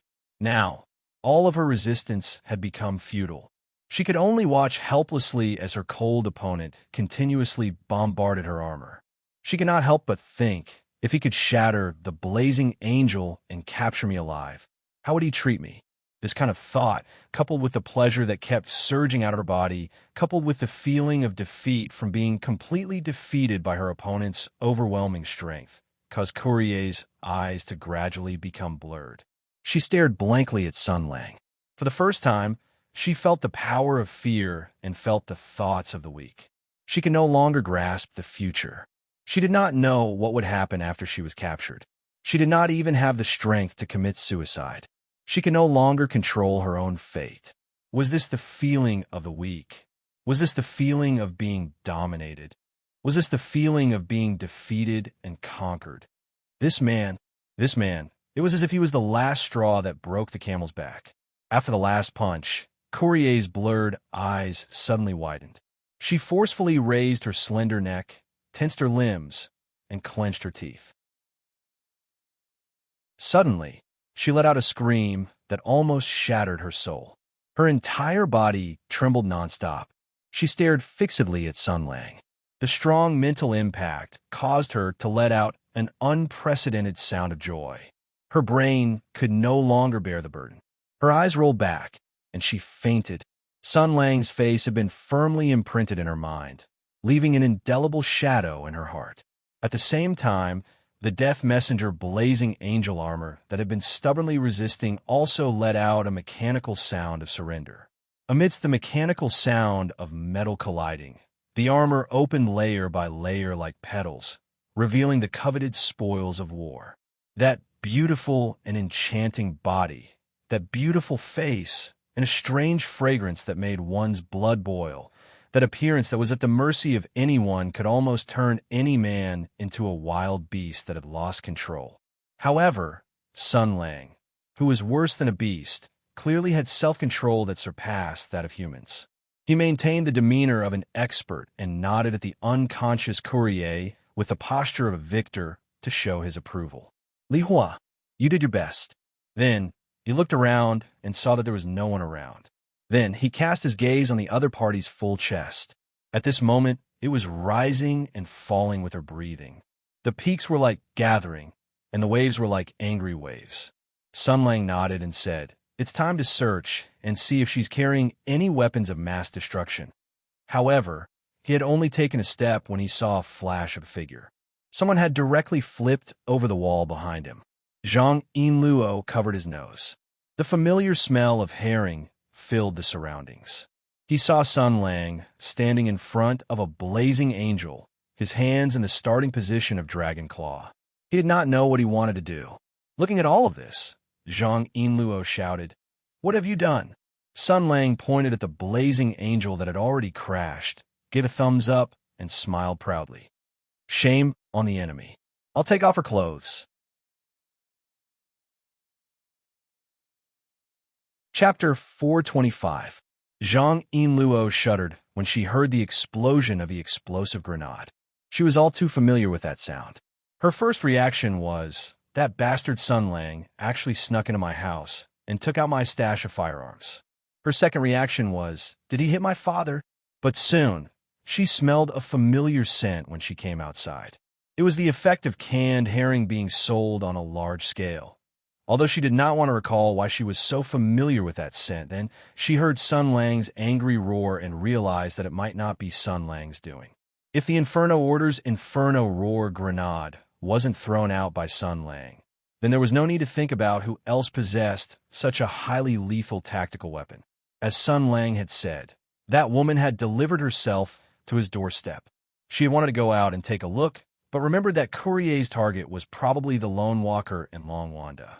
Hence, Zhang Yinluo hurried to the ruins where the blazing angel was kept. As she had expected, the Holy Soul Support Euphemia had sensed Courier's approach and was prepared to launch a surprise attack and slay the target. Zhang Yinluo was well aware of KRYL's ability and vigilance. She also believed that since KRYL dared to leave the blazing angel armor and enter Mingzhou City to investigate, he must have prepared a counterattack plan in case of a sneak attack by the Lone Walker. But now, KRYL's plan had encountered a huge flaw. She had encountered a humanoid monster that was even more terrifying than the blazing angel. While she was desperately trying to escape from this humanoid monster that could suppress almost all women in the world, if she encountered the Lone Walker's attack, even if she had 9 lives, it would not be enough for her to survive. Although the relationship between the two of them could not be considered friendly, they were definitely not mortal enemies. Zhang Yinluo would still find it a pity if this fellow died just like that. Therefore, after much persuasion, she finally managed to persuade Euphemia to stay on guard and observe. Otherwise, if the two seraphs were to fight in Bright City, not only would it cause a strong backlash from the imperial court, but it would also expose the scandal of the Livefire Kingdom falling into internal strife, which would cause instability in the situation. The auxiliary holy souls were rigid personalities that operated by logic and procedures. In their logic, the interests of the country and the church were above everything else. In any case, with Sun Lang's strange and despicable ability, the woman would probably be killed even if she put on the armor. Soon, another blazing angel, the death messenger, descended from the sky. Zhang Yinluo was considering whether to put on the blazing sun armor and go out to help, but the idea was quickly rejected. Sun Lang was strong and did not need her help at all. and the woman in the blazing angel was even more unstoppable and decisive. If she suddenly appeared, she would probably become the enemy's target. After all, the blazing sun armor's combat ability was far inferior to the blazing angel's, and it would probably be the best way to break through. This would instead involve Sun Lang's attention and make the situation worse. And, if I'm here, Sun Lang will definitely take my feelings into consideration and not use that despicable ability of his. If that's the case, won't that woman avoid disaster? With this thought in mind, Zhang Yinluo stayed by the lone walker's side and listened to the movements outside. She listened to Sun Lang's earth-shattering roars. She heard slogans such as "You're finished," "Athena, give me strength," and "Eels of Mount Lu," which clearly proved that Sun Lang was in the middle of a blood-boiling battle with the Death Messenger. Her eyes flashed with a hint of seriousness. It really is the blazing angel. It really is that woman. Even Sun Lang will not be able to win so easily. However, an excited and expectant expression appeared on the girl's face again. The peerless warrior of the East and the blazing angel of Lihua. Two completely different paths, two powerful war machines. As someone who lived in the Empire and studied in Lihua, she was well aware of the strengths of the two. However, as for who was stronger and who was weaker, the result would probably be revealed today. The girl's blood was boiling, and she could not wait to go out and witness this battle with her own eyes. But she soon found a problem.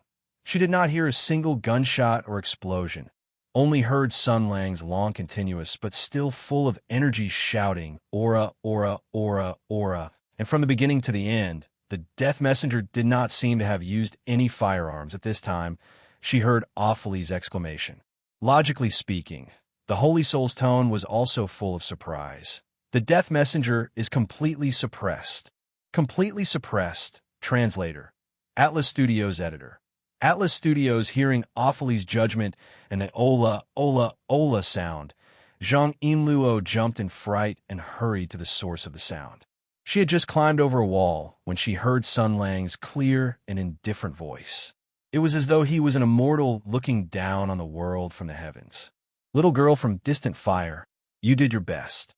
Humph, he's starting to put on an act again, but in front of us he's acting like a pervert. The girl secretly curled her lips, but she felt an inexplicable sense of joy and joy. Even if he was usually like that, at the crucial moment, Sun Lang could still be very serious. Although he was usually sloppy and looked like a pervert, at the crucial moment, he could turn the situation around with a single sword strike, his sword aura sweeping through mountains and rivers, and turn the tide. This kind of contrast, this kind of martial arts grandmaster was actually very interesting. At least he was better than those grandmasters who kept a straight face all day, looked down on people with their nostrils, and did not even bother to say a word to the younger generation. She couldn't help but imagine Sun Lang's current appearance.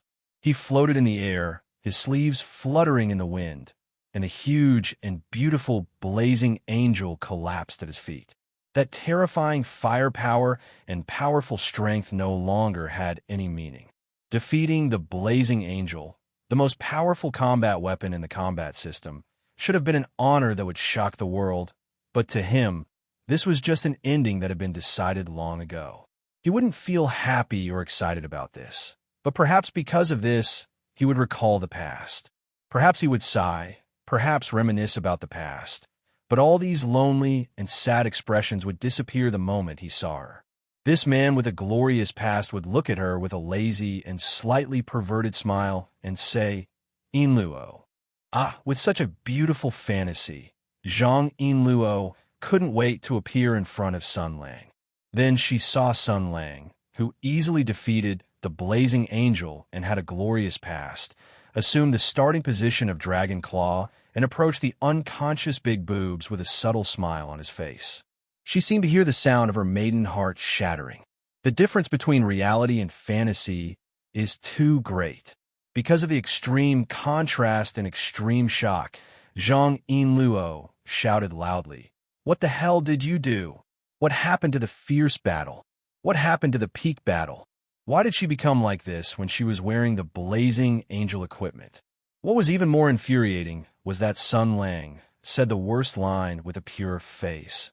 the enemy is ashamed. I will take off her clothes." Zhang Yinluo flew into a rage and shouted loudly, "You pervert! Pervert! Pervert! Slut! Rapist! Sexual harassment!" Sun Lang covered his chest with a face of disbelief and grievance. "Yinluo, why are you scolding me?" Zhang Yinluo's finger trembled and pointed at Courier, who was lying in the cockpit of the Blazing Angel. His face was red, his chest was rising and falling, and his body was wet. She could even smell that faintly discernible familiar smell. She angrily said, "Beast, why am I scolding you?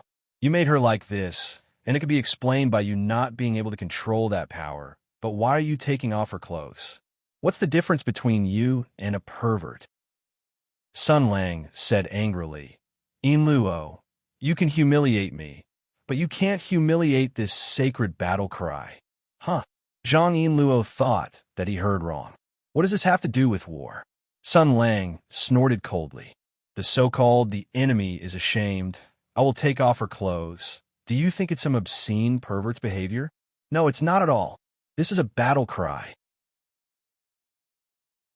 It's a way to deal with the enemy. When the enemy is captured, especially a high-ranking general, how do you deal with him?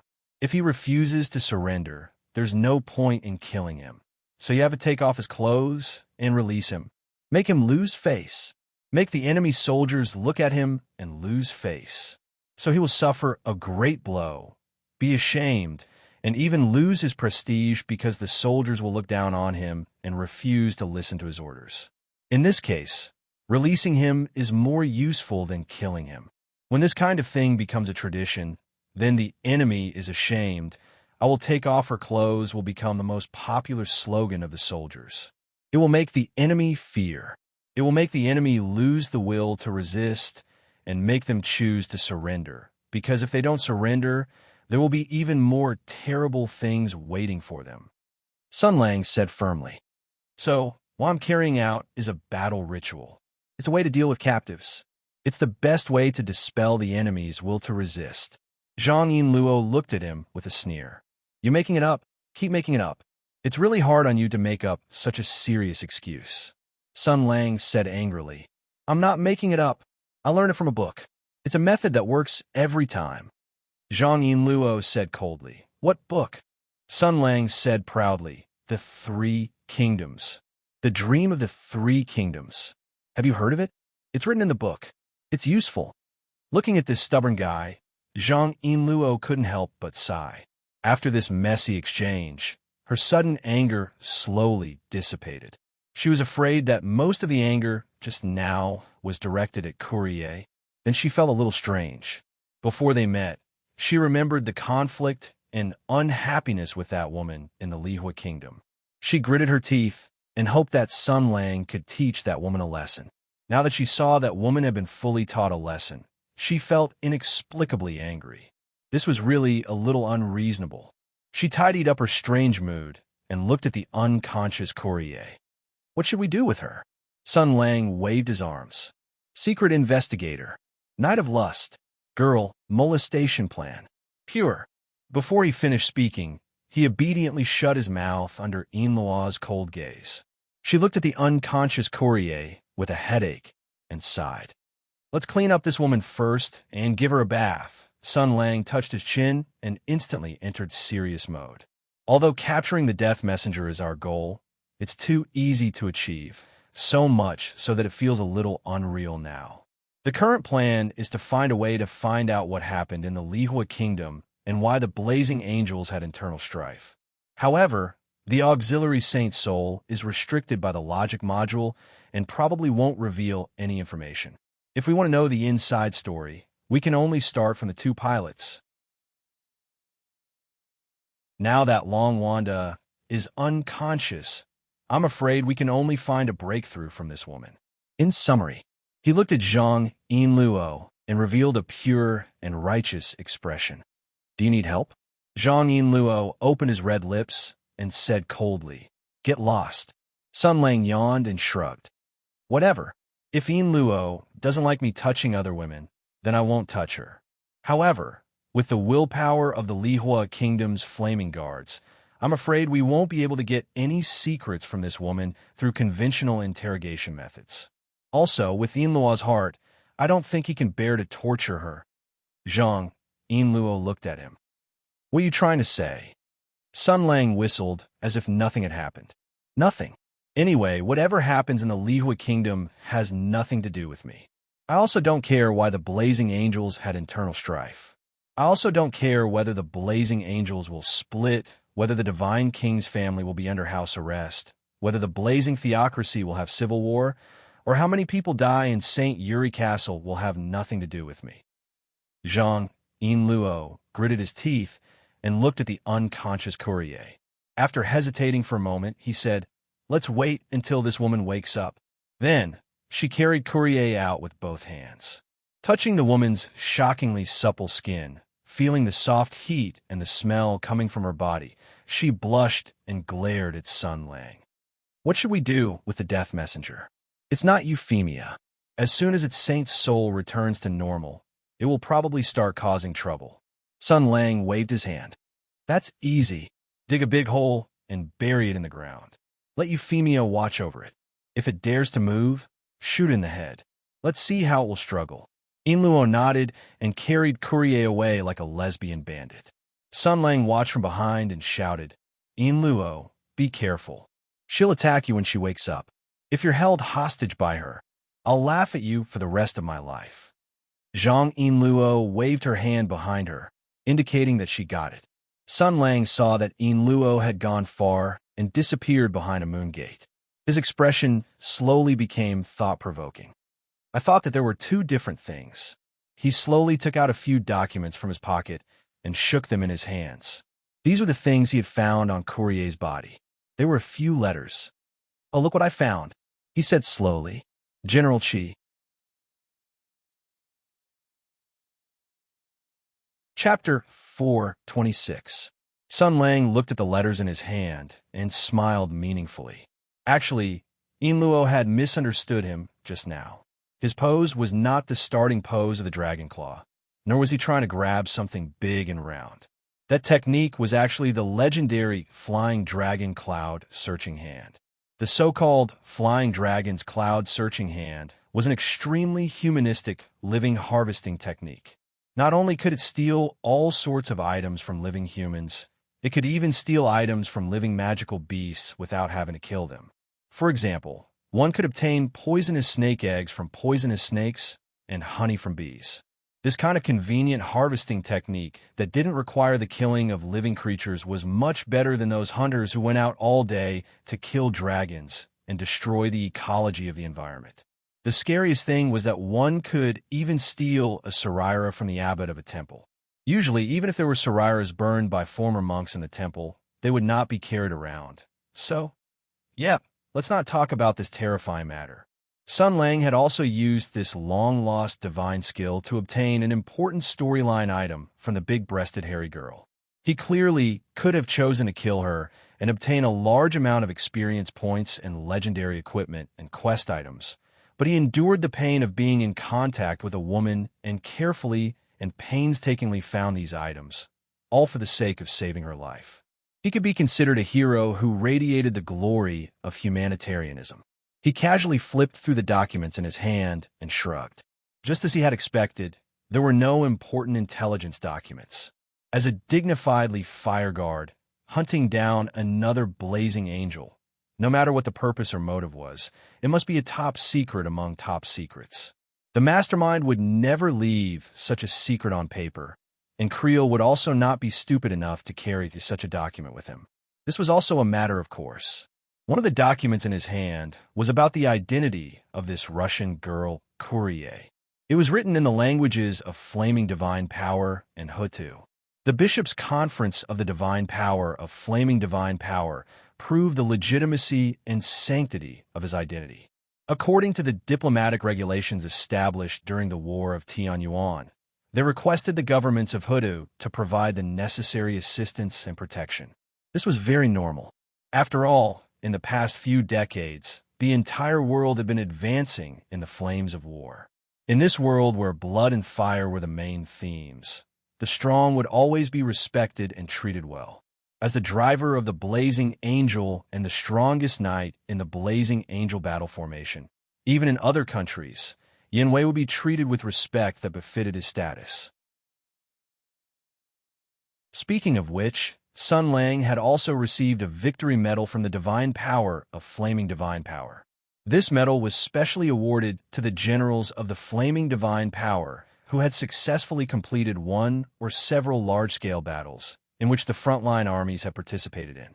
This medal was mainly awarded to the generals of the Flaming Divine Power. During the War of Tianyuan, it was also awarded to a very small number of famous foreign generals. Sun Lang was one of them. Therefore, the value of this victory medal was actually much higher than the flaming medal that Yin Luo had received. If Sun Lang entered the Flaming Divine Power with this medal, theoretically, he would be able to live a depraved life where he did not pay for his meals and did not pay for his prostitutes. He would be treated like a lord. Of course, the prerequisite was that he had to return to the Jia Manor, remove the grass in front of his own grave, dig up his own grave, and find the victory medal from his own coffin to complete a special version of the grave disco dance achievement. When he thought of the Jia Mansion, he thought of his past.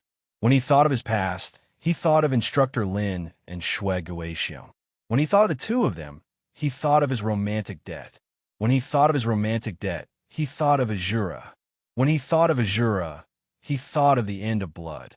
Sun Lang's imagination took a leap at this level. He shivered and decided not to think about these unhappy things for now. Since he did not want to be unhappy, he had to make someone else unhappy. Therefore, his gaze fell on the second letter. This was a letter of introduction written by the Commander-in-Chief of the Mingzhou military region, General Qi Guanyin. The letter did not reveal any important information, fully demonstrating the Commander-in-Chief's cautiousness and attentiveness. General Qi only used a formal tone to ask the manners of Mingzhou to provide appropriate care and assistance to this foreign friend, and this was already enough. With the proof of identity from the Lihua Nation and the letter from Mingzhou's General Qi Guanyin, the holder could do whatever she wanted in Mingzhou, and the entire Mingzhou officialdom would support her. In other words, if this big-chested hairy girl named Courier was interested, she could walk on the streets of Mingzhou with her stunning beauty without a cloak or a veil. As long as she encountered those ignorant officials or those who relied on their father's power to commit outrages, she could show the two letters when the other party was complacent and ready to kidnap a civilian girl. Then, she would enjoy the ultimate enjoyment of the series of face slaps that followed. With such good conditions, she did not know how to act pretentious while fishing. She did not even have this kind of pursuit and dream. No wonder she became a salted fish due to dehydration. Sun Lang criticized Courier in his heart, then narrowed his eyes. The Lihua Flame Guards had internal strife, and the Death Messenger was chasing after the Lone Wanderer. This was clearly an internal change in the Lihua Nation, but Courier, who was chasing after Long Wanda, had Qi Guanyin's personal letter. This was worth pondering. In other words, even if Qi Guanyin did not participate in the pursuit of Long Wanda, he would definitely know about this matter. Qi Guanyin was a governor of Mingzhou and the supreme military commander of the powerful Mingzhou military region. His country was the strongest military power in the world. If he was not willing, there was no need for him to give the Lihua Nation any face. Moreover, with his rumored cautious personality, he would not allow a Blazing Angel-level war machine to enter Mingzhou to chase after another Blazing Angel for no reason, let alone give her a letter of recommendation. But he did do so. With his identity and position, there were only 3 reasons for him to do such a thing. First, he was colluding with the Lihua Nation and had interests related. This letter and his acquiescence were a deal that had already been negotiated. This meant that he had some inside information and could get important information from him. Second, he was caught by the Lihua Nation, so he was forced to compromise and could only agree to this matter. This was a long-planned blackmail. That meant that he had a certain amount of inside information and a great weakness. He could ask for important information from him, and at the same time, pull him into his circle of fellow Taoists and make him his henchman. Third, he had received an order to cooperate with the Lihua Nation, so he did such a thing. With his identity and position, there were not many people who could order him around. The most legitimate person was the emperor, and then there was Sun Lang's eyes flashed, and he suddenly remembered what Grandpa Zhang had said to him that night. Mingzhou's General Qi Guanyin. I'm afraid that he is a henchman of the Empress. Marshal, you must investigate. Oh, Moses Roy. Sun Lang's smile became even more thought-provoking.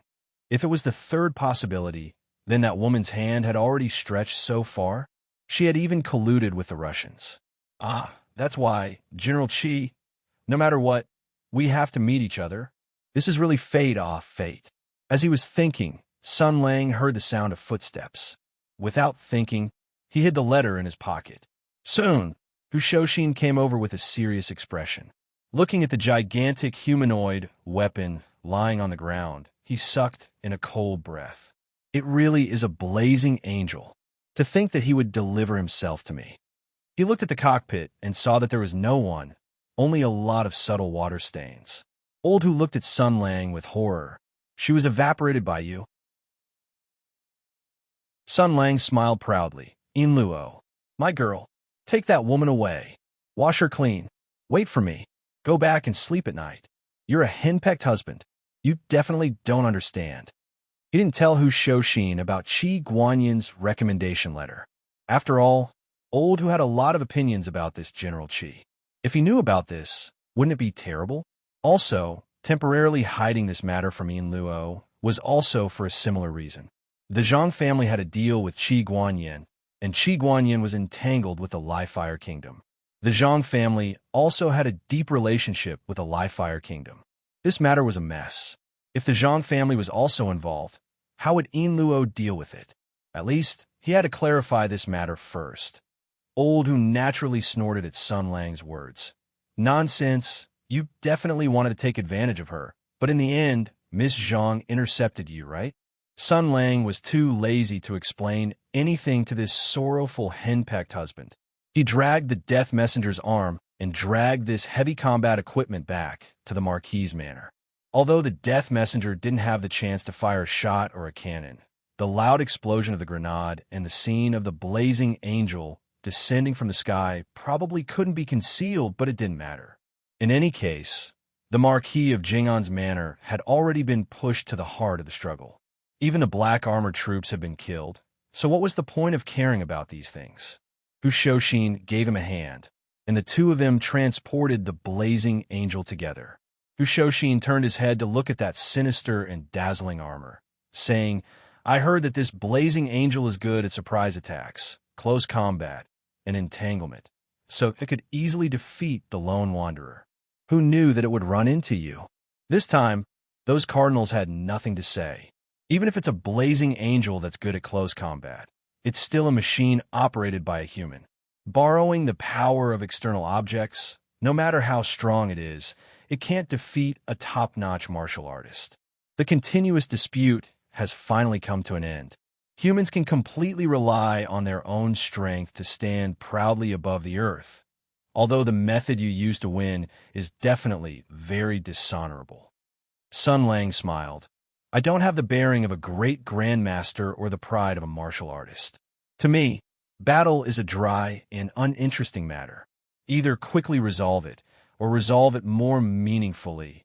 Is this your reason for throwing canned herring and dehydrating the woman? The two of them chatted and laughed, and after the situation calmed down, the Marquis of Jing'an's Fu had already begun to deal with the aftermath.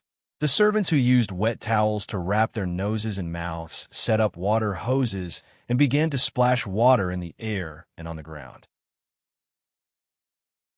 There was also a steward who directed the servants to bring out a giant blower to blow away that mysterious smell. The aggrieved Zhang Jianyuan and his lackeys were also invited to go wash up. The area affected by the explosion was also being cleaned and repaired. Everyone carried out their duties in an orderly manner. Sun Lang smiled in relief. Everyone is used to it and has become very used to dealing with this kind of matter.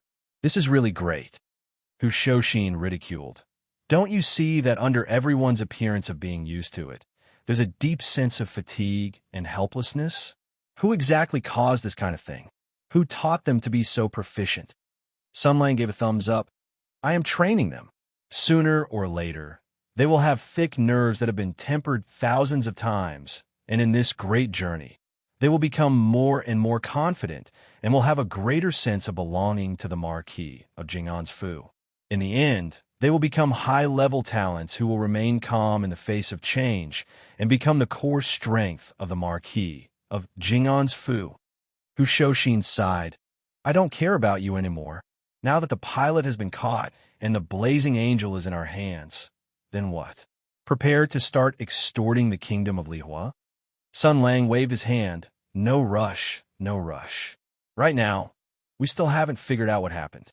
Let's first bury this blazing angel and then go take a look at that woman. Let's see if we can get anything useful out of her. Old Hu narrowed his eyes and said, Oh, what kind of method are you planning to use to extort confession? Are you going to use your old hands? Sun Lang shook his head and said, Yin Luo will probably be very unhappy, so let's forget about it for now. However, she knows that woman. Although the two of them are not good friends, they should be able to talk. Let's see if Yin Luo can get anything out of her. Since that woman is a flame guard and Yin Luo said that she's a terrifying hunter, her will is very firm. Needless to say, even if we use torture, we probably won't get any valuable information. Hu Shouxin frowned and said, Moreover, if we use torture, it means that we have completely fallen out with the kingdom of Lihua. Right now, the imperial court has already become our hidden enemy. If you provoke the kingdom of Lihua and cause the two sides to be hostile and even work together, the consequences will be hard to predict. Sun Lang sneered lightly. The emperor is a smart person, and empress is a person who knows his limits. No matter what, they won't dare to go against me with the kingdom of Lihua. Don't worry. As for the Russians, I plan to do business with them. Now that the death messenger is chasing after the lone wanderer, it is very likely that there is internal strife and chaos in the kingdom of Lihua. This is a great opportunity for us to seize the opportunity to gain benefits. We can't let it go. But soon, he said in distress, if that woman refuses to cooperate, I'm afraid we can only wait for Long Wanda to wake up. Hu Shouxin suddenly thought of something. He squinted his eyes and said, That's hard to say. That KRYL was just put in that state by you. If she's addicted to that feeling and completely infatuated with you, then wouldn't this matter be smooth sailing? Just like the woman you told me before. Sun Lang heard this and shivered. He said angrily, How can it be? That courier is not a pervert. How can this happen?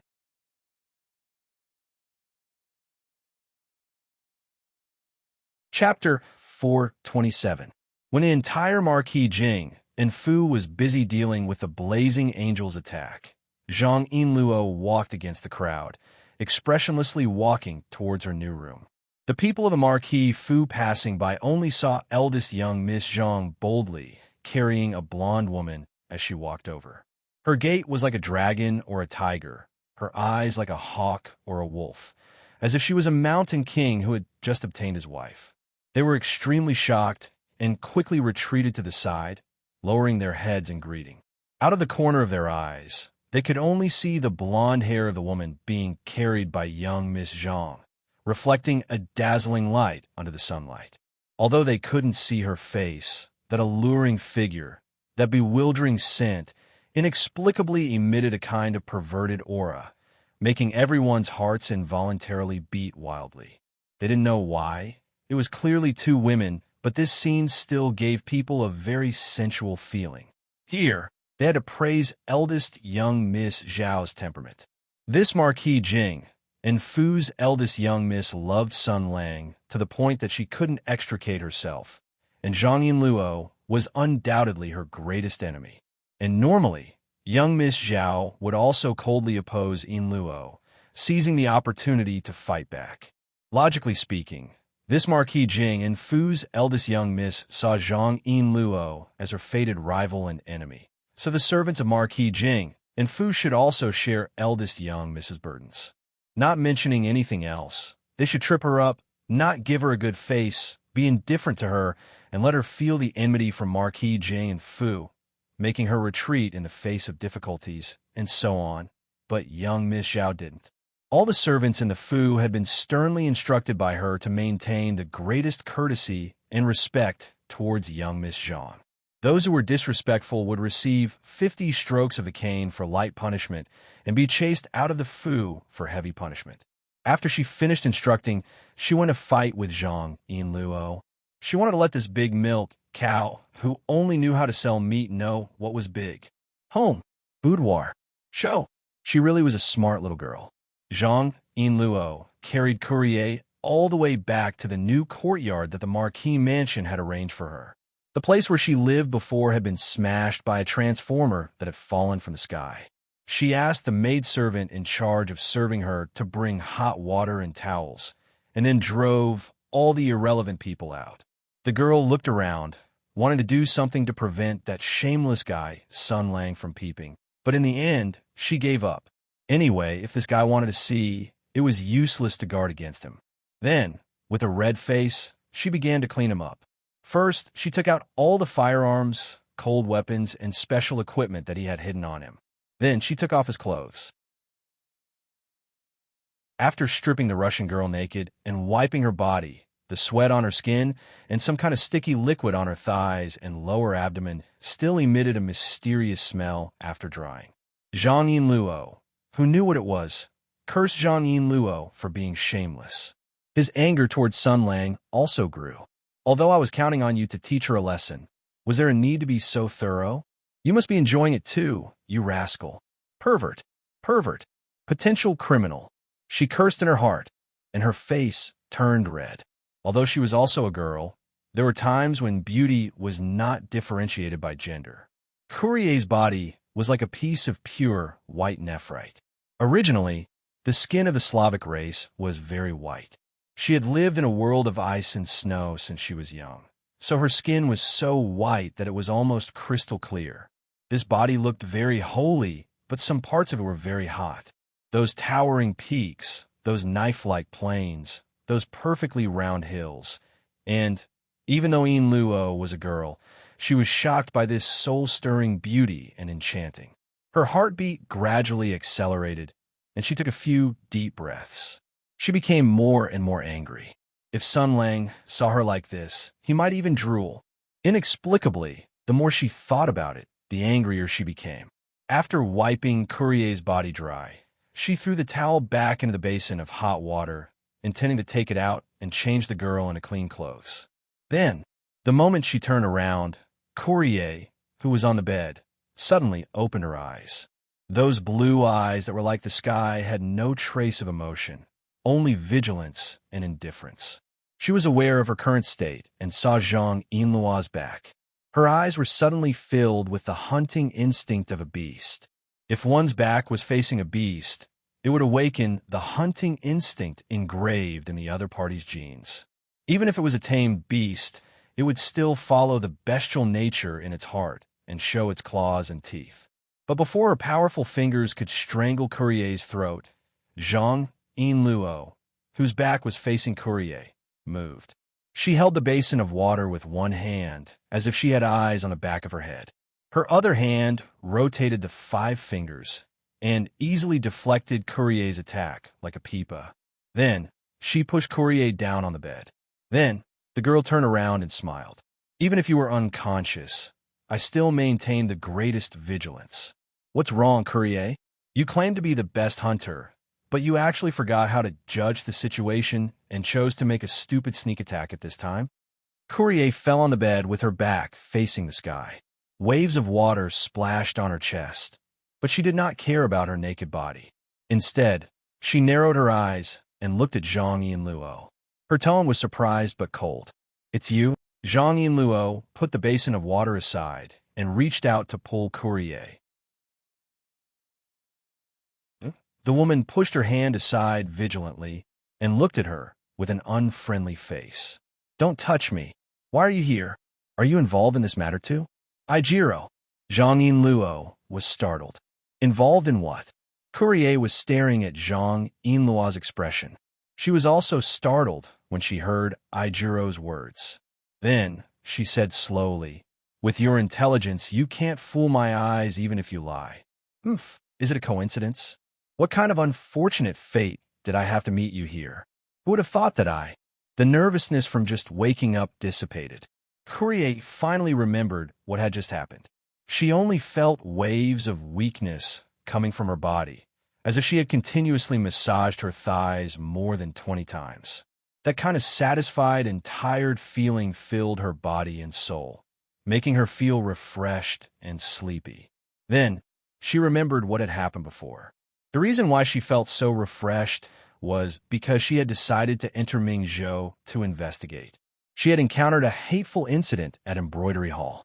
Then, she had chased to Marquis Jing'an's estate to punish Zhang Jianyuan, who dared to poison the Slalos. In the end, she had inexplicably encountered a powerful Eastern warrior. Even though she had summoned the blazing angel armor, she was still unable to resist the opponent's almost legendary, peerless martial strength. Just like that, she was firmly suppressed and completely defeated. That indifferent gaze, that callousness of a monarch, and that heavy punch that shook her soul, one punch after another, penetrated the sturdy armor and directly reached her heart. It made her feel waves of trembling from her soul, and then that feeling that she could never forget still had a fatal aftertaste. For a moment, Courier felt her body go limp and numb. Her face turned red, and she couldn't help but clamp her legs together. She suddenly became horny.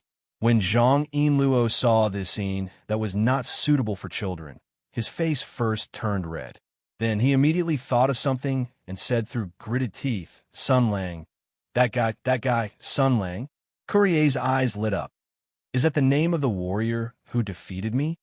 "No," Zhang Yinluo said loudly. "That's a hoodlum, pervert, lecherous, despicable, shameless, lecher, unruly, offensive to public morals."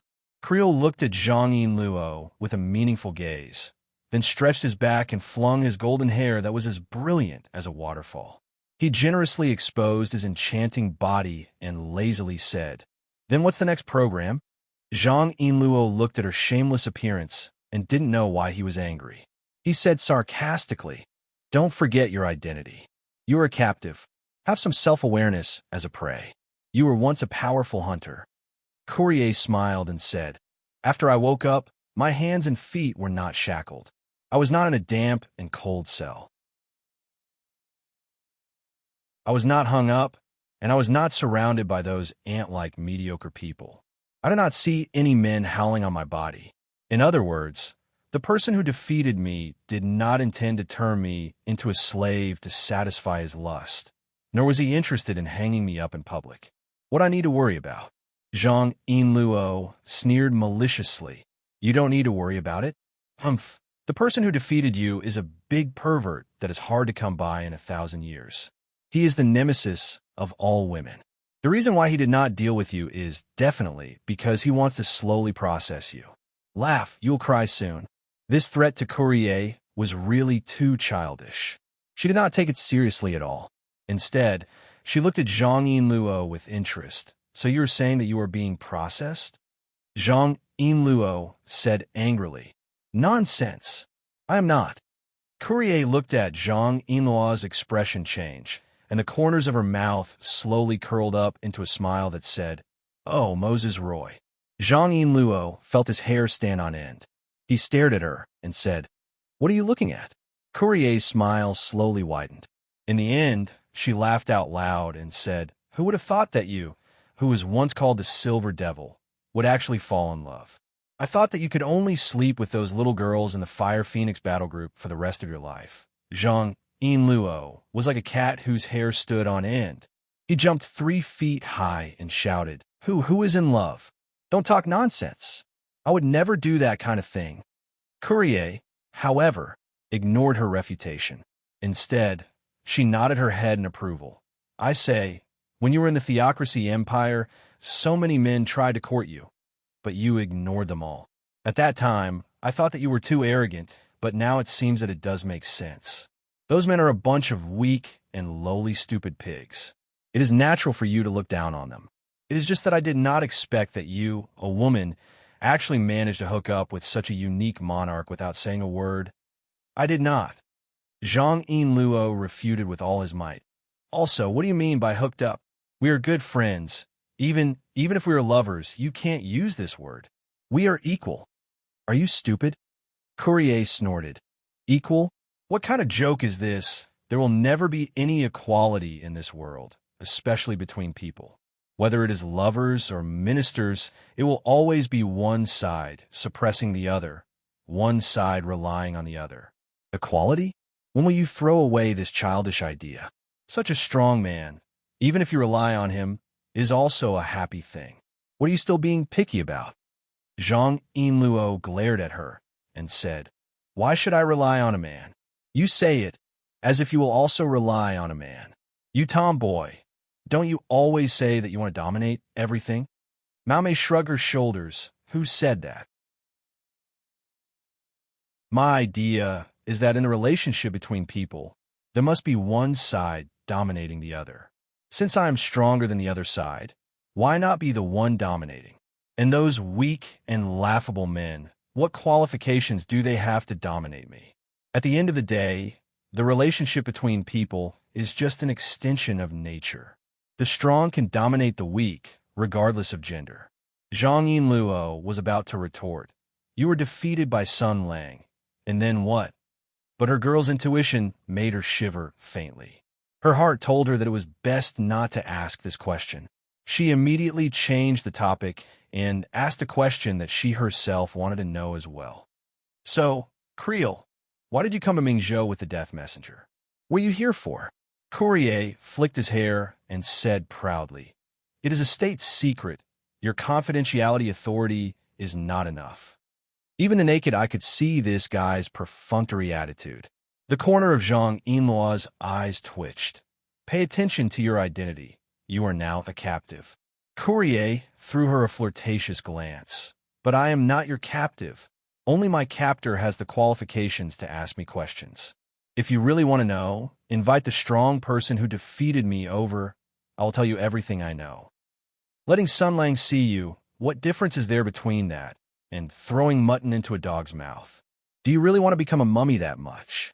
Before Zhang Yinluo could get angry, Courier waved his hand at her with a mysterious expression. She thought it through. Currently, Courier still did not know that the Lone Ranger ship had fallen into the inner courtyard of Marquis Jinggan Fu. She only knew that she had kicked an iron plate while chasing Zhang Jinyuan, but she did not know that the place where she had been defeated was coincidentally hiding the biggest target of her operation, and Zhang Yinluo did not plan on telling her for the time being. She wanted to use this opportunity to see if she could trick some useful clues out of the unguarded Courier. But after she cautiously approached, she heard Courier ask mysteriously, Speaking of which, have you done it with him? Did it feel good? Zhang Yinluo suddenly jumped to the side and shouted, No, scram. Courier sighed and said, You useless woman, if you still don't understand the situation, your man will be snatched away. Don't cry at that time. Zhang Yinluo angrily said, I already said that he is not my man. Courier smiled.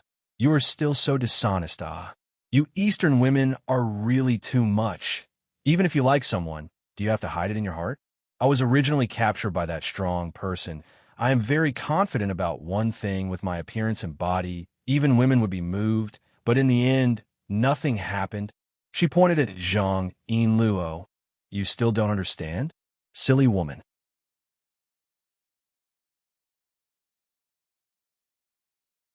Chapter 428.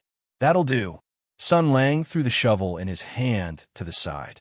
A huge hole had already been dug out in the clearing. He kicked the death messenger blazing angel into the hole and waved his hand. Bury it. Hu Shouxin pushed the piles of dirt back. The lone walker, who had been watching from the side, hesitated for a moment before coming to help. With the help of this gigantic steel giant, their efficiency was greatly increased. The support Holy Soul Euphemia said while helping, It's unbelievable. Humans are weak, small, and made of flesh and blood, but they defeated the steel bodies of the Blazing Angels. As a member of the Blazing Angels, I feel defeated and uneasy. Sun Lang put his hands on his hips and smiled. Do you want to avenge your comrade? You feller, shook his head. First, the odds are too low. Second, he's not a comrade. This is Gabriel, the death messenger and the Horn of Doom. We come from the same origin, and now we're enemies. Sad, disappointed. Sun Lang looked up at the red glow in Euphemia's eyes. Even though there was no soul under the gigantic body, and it was just a logical module running according to the program, Sun Lang was still used to talking to it as a personality. He said, "As far as I know, the auxiliary Holy Soul is not only the comrade in arms and helpers of the Flame Guardians, but also the watchers and guides. The logic of the auxiliary Holy Soul's actions is strictly set. In your code of conduct, the interests of the church are paramount, right? It has always been so, and always will be," Feller said in a low, muffled voice. Sun Lang smiled. "So, when the Flame Guard's actions hurt the Order's interests, when the Flame Guards betray the Liefire Kingdom, when the Flame Guards receive the relevant orders, the Holy Soul that the Flame Guards trusted so much would become the gendarmerie that imprisoned them, or even the executioner that executed them, right?" "Yes," Feller replied. Then, Sun Lang pointed at the death messenger who was gradually being buried by the soil. "As far as I know, the laws of the Order of the Blaze forbid any member from killing each other, much less the Flame Guards who hold high positions and are of great strategic value. But now, the Death Messenger and the Lone Ranger have indeed had an internal conflict, and such a thing would never be allowed to happen unless one of them has committed treason. In that case, the nature of this matter is not an internal conflict, but an execution of the traitor. But here's the problem," Sun Lang said indifferently. "You're protecting Long Wanda with your life, and the auxiliary saint soul of the Death Messenger is also assisting Courier in battle. In other words, neither of you thinks that your pilot is a traitor of the divine power of flames. If Long Wanda betrays the divine power of flames, then there's no need for Courier to pursue him. You'll control and detain him yourself and wait for the church to escort him. If Courier has evil intentions and attacks Seraph for no reason, then she won't be able to operate the Death Messenger at all." Euphemia was silent. Sun Lang asked straightforwardly, "So what's the inside story of this matter? Your master is in a coma, and you're all alone and helpless. You can only escape to the Empire for refuge. Logically speaking, you need help, and I'm the one who can provide it. Now that the Death Messenger is my captive, I'm on the same side as you.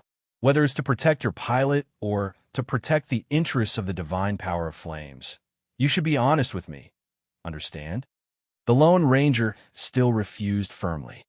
"You're a senior general of the Hoodoo Empire and the highest commander of a potential enemy nation. I can't tell you such top-secret information." Sun Lang rolled his eyes. "I've retired a long time ago.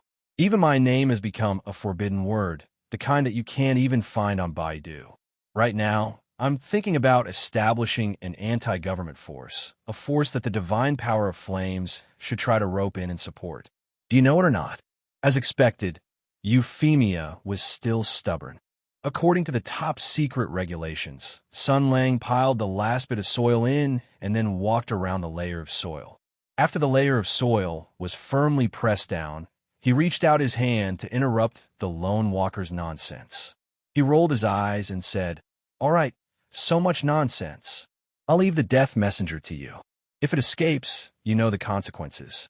Euphemia did not seem to understand Sun Lang's threat. He nodded, and the semi-automatic rapid-fire cannon in his right hand made a crisp sound. The Death Messenger, Saint Soul Gabriel, a strong opponent, good at close combat. I was countered, and the result of the battle was a complete defeat. I had to escape in a hurry, and I hold a grudge in my heart. Euphemia looked at the Death Messenger buried in the soil, with only its head sticking out. Euphemia's unchanging rigid tone had a subtle fluctuation. "I've had my revenge, and the situation has reversed. I'm suddenly excited, and I'm holding back my desire for revenge. I'm determined to work hard as a warden, and I won't slack off. Please don't worry." "So, his logic module is based on that guy's personality?" Sun Lang grumbled. Then, he said seriously, "It's reasonable and convincing. Then, I'll leave it to you. I won't let you down. Don't worry, sir. If it dares to make a move, I'll shoot it to death." Sun Lang patted the soil off his hands and left with Hu Shouxin.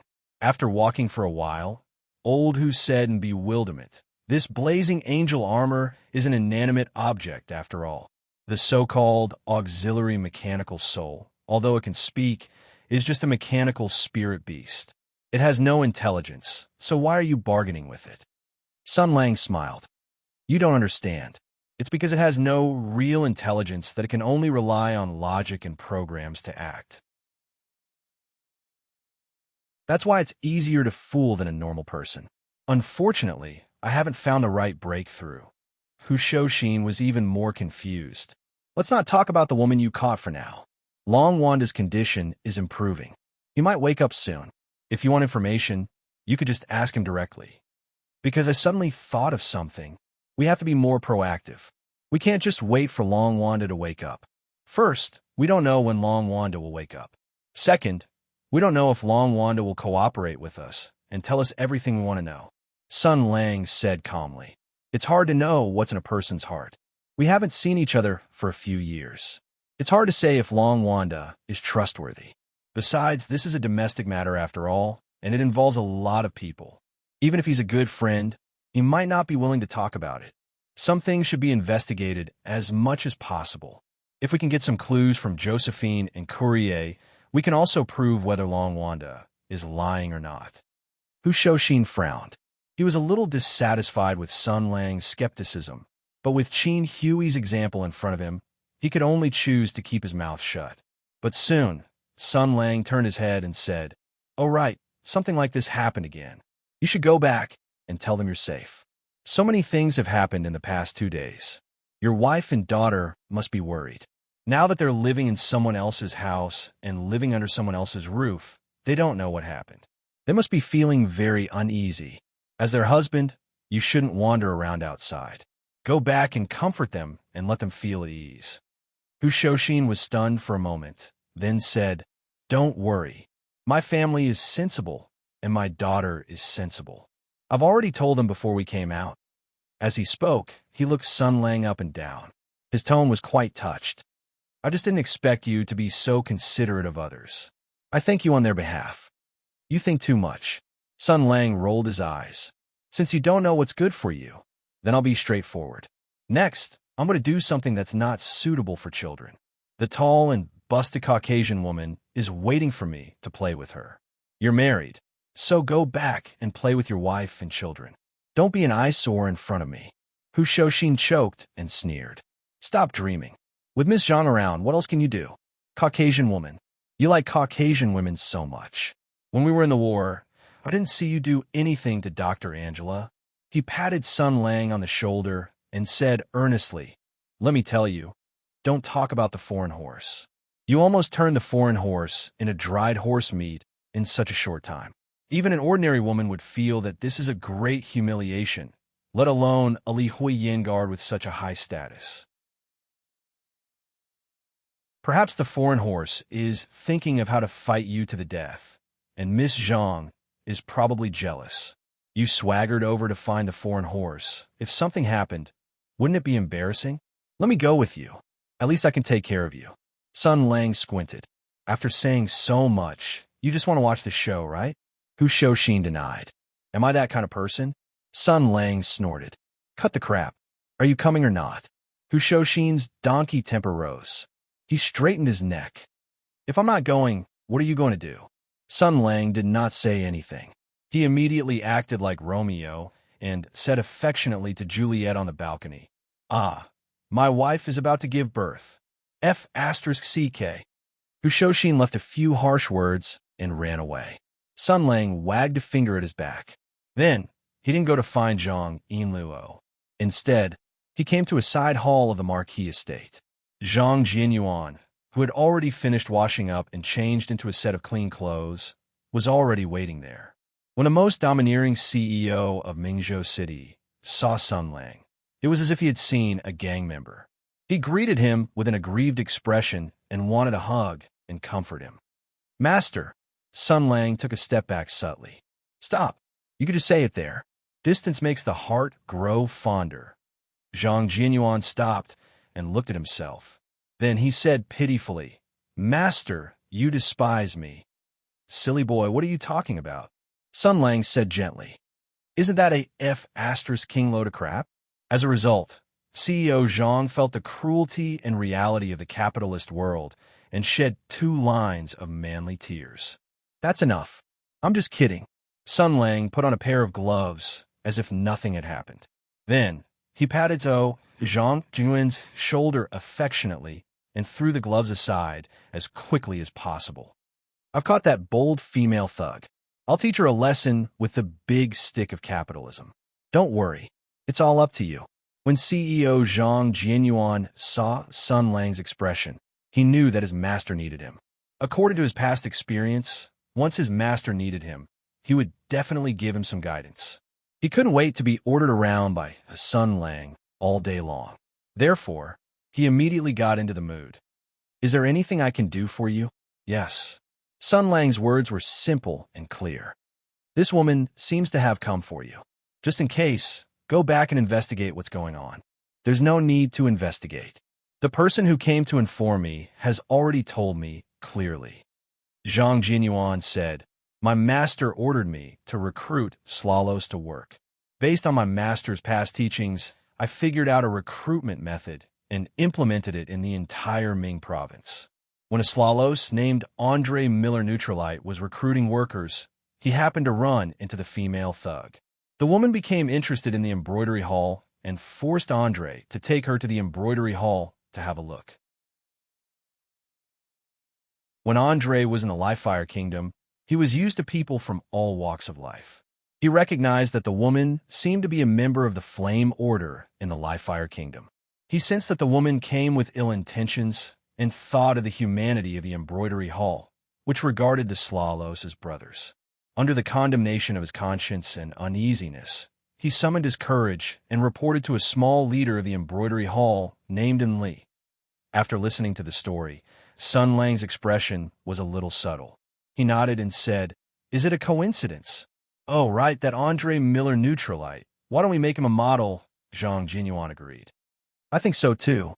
I plan to promote him to be the first leader from Slalos and let him be in Li's deputy. I'll leave these matters to you." Sun Lang said seriously. "Then the second matter is that I want you to secretly arrange for people to head to Hongsheng and head to the residence of Mingzhou's great general Qi Guanyin. Help me deliver something." Very quickly, Zhang Jianyuan carried a box and left Marquis Jing'an's residence with a serious expression, carrying Sun Lang's request. Sun Lang narrowed his eyes and pondered for a moment, then revealed a faint smile. "Long Wanda, Courier, Euphemia, Gabriel, Qi Guanyin. The reason for the internal strife of the Blazing Angels, what exactly happened in the Livefire Kingdom? What was the relationship between the Tensei province and the Livefire Kingdom? What was the truth behind the solitary wanderer being hunted down? 3 people, 2 holy souls, 5 insiders. One of them would definitely be willing to speak, and there would definitely be a way to get to the bottom of this." Next, it was Westerhorse time. "You still don't understand?" In Yinluo's room, facing Courier's meaningful question, a trace of panic flashed across Zhang Yinluo's eyes. But she still stubbornly said, "Understand, understand what?" Mao Mei glanced at her, then shrugged and said, "Forget it.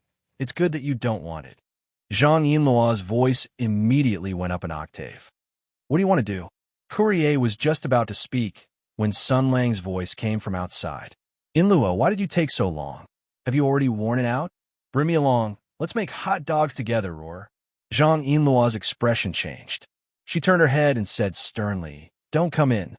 Hearing this, Sun Lang shouted excitedly, "Yinluo, don't be afraid. I'm coming."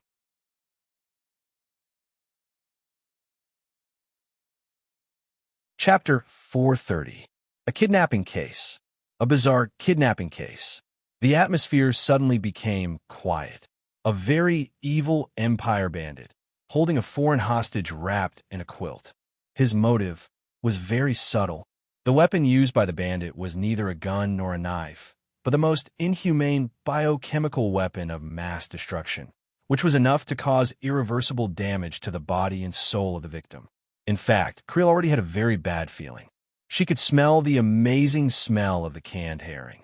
The smell was so strong that any normal woman would rather die than come into contact with it, especially at such a critical time and occasion. Just as Zhang Yinluo said, if she were to be splashed with it at this time, Sun Lang would probably remember today's incident the next time he saw her. Translator's note. However, what she found the most unbelievable was Zhang Yinluo's behavior. As a brave, noble, and honorable Li Hui Yin guard, she believed in the law of the jungle, where the strong preyed on the weak. What she yearned for was an upright, all-out battle.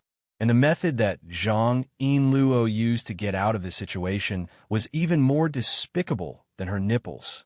KRYL was both shocked and angry, but this method was indeed effective. She didn't dare to act rashly. If she was really drenched in that kind of stuff, then all her ambitions for Sun Lang would be ruined in this lifetime. However, this didn't stop her from scolding and criticizing righteously. Achilo da Biao Zhang. Tip. The naming rule of the Slalos was first name, first name, first name, last name. Lord Yin Wei criticized sternly. You have abandoned the glory of a warrior.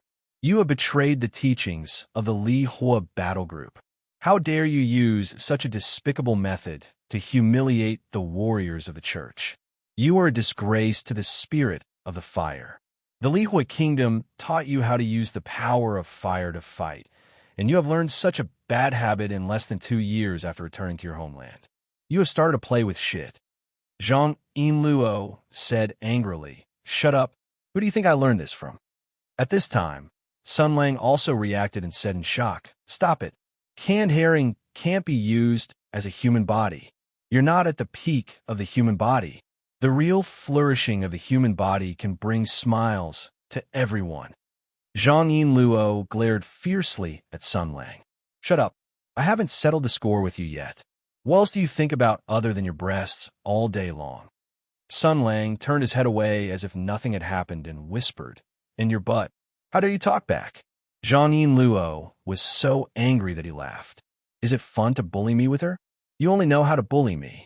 You only know how to tease me all day. How dare you do such a thing in front of me? Courier said unhappily. You're such a busybody. Men are all wolves, not cows like you who eat grass all day long. You don't give the wolf any meat to eat, and you don't even let him go out to find meat to eat. Are you trying to starve him to death? What he can't help but leave you behind and run away. You could just wait to cry. When Sun Lang heard this, he immediately looked pitifully at Zhang Yinluo, blinking his eyes. His appearance did indeed look like a cunning big-tailed wolf that had obscene intentions that everyone on the street knew about. Zhang Yinluo didn't fall for it and opened the can a little more. She looked at Sun Lang and threatened, Get out first. Let her change her clothes before coming in. Also, don't eavesdrop on our conversation. Sun Lang saw that Yinluo was strong-willed and that it would be a waste of time to stay, so he sighed, pouted, and left with an aggrieved look on his face. Zhang Yinluo looked at his disappointed back view, and for a moment, she was a little absent-minded. It was such a good opportunity, but Courier didn't take the chance to kill her. She was silent for a moment and said slowly, Looks like he really likes you. What's so good about you, woman? Zhang Yinluo came back to her senses and sighed softly. You don't know anything, Courier snorted. Don't know. I only know that he is a man who can easily defeat a blazing angel. Even in the martial kingdom, where experts come forth in large numbers, this kind of strength is simply shocking. With his strength, he will receive the highest treatment from the governments of the 5 major countries. Money, honor, and power are all at his fingertips. In those small countries, he will even be directly crowned as a king. Akiro, you should know how strong he is and what his strength means. This is a world where the strong are respected. A person like him, what kind of woman can't he get if he wants? If he defected to the Li Hua kingdom now, all the women in the Shun Quan kingdom will be at his disposal. A person like him, what can't he get if he wants? But he is willing to stay in this city and play this boring game with you. You scolded him, but he didn't get angry. If someone dared to talk to me like this, I would have already made him regret being born into this world. Zhang Yinluo's eyes moved slightly, but she shook her head sadly. You don't understand. You don't understand anything. If I didn't have that kind of... I'm afraid he wouldn't even look at me. I don't even know what he likes about me and what his feelings are based on. If, Courier said impatiently, stop hemming and hawing. I don't understand you women of the Hutta kingdom. If you like him, go ask him. If you don't want to ask, just do him directly. You. Zhang Yinluo broke free from the worries of a young girl's feelings. Her eyes moved, and she remembered that there was still business to be done. She shook the canned herring in her hand threateningly and threatened. Stop talking nonsense. I don't need you to tell me what to do. I'll find you a set of clothes. You can change into it first. Courier snorted. You are my competitor. I don't have anything better to do than to teach you this. I just don't want to take advantage of you. Since you are so stubborn, I will take him away from you. Zhang Yinluo snorted and sneered. I don't believe you can do something that even Zhao Feihuang couldn't do. If you want to pursue him, it's up to you. But you have to promise me one thing. Courier's expression changed. You seem to be very confident. What do you want me to promise you? The girl said fiercely. Don't seduce him like you did today.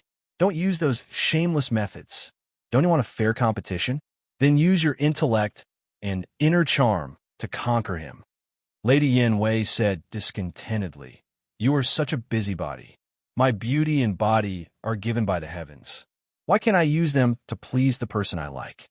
Zhang Yinluo replied sarcastically, there's a saying in our empire.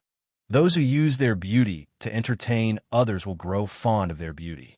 10 years later, your skin will become loose, your chest will droop, and your face will have wrinkles. More importantly, no matter how beautiful and charming you are, he will definitely get sick of you after 10 years. There are plenty of girls who are younger and prettier than you. At that time, he will give you the cold shoulder and distance himself from you. Let's see where you can go to cry. Although Lady Yin Wei was the #1 battle maniac in the Flaming Empire, she was still a girl after all. She also had a sensitive young girl's heart. Growing old was a taboo for any young woman. Courier's expression changed, and he mocked. You say it as if you don't know how to sag. Zhang Yinluo straightened her chest and said proudly, I really don't know how to sag. I'm a martial artist.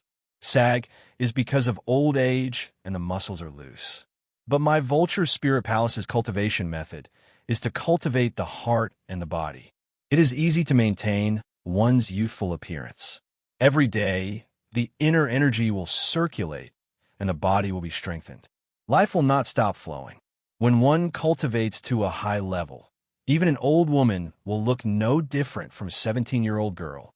Courier showed an envious expression for a moment, but she was not willing to show any weakness in front of Zhang Yinluo. Lady Mao rolled her eyes and snorted disdainfully. So what? Birth, aging, illness, and death are natural cycles. An old person should look like an old person. Now that I'm young and have extreme beauty and a moving body, I'll use my body to charm him. Then, in the future, I'll let him gradually realize that I'm more outstanding than my external appearance. What's wrong with that? 10 years later, when I'm no longer young and he's tired of my body, it doesn't matter. This period of time is enough for him to recognize my good. I'm his wife, his good wife, the woman who can hold hands with him for the rest of his life. He'll respect me, rely on me, and love me.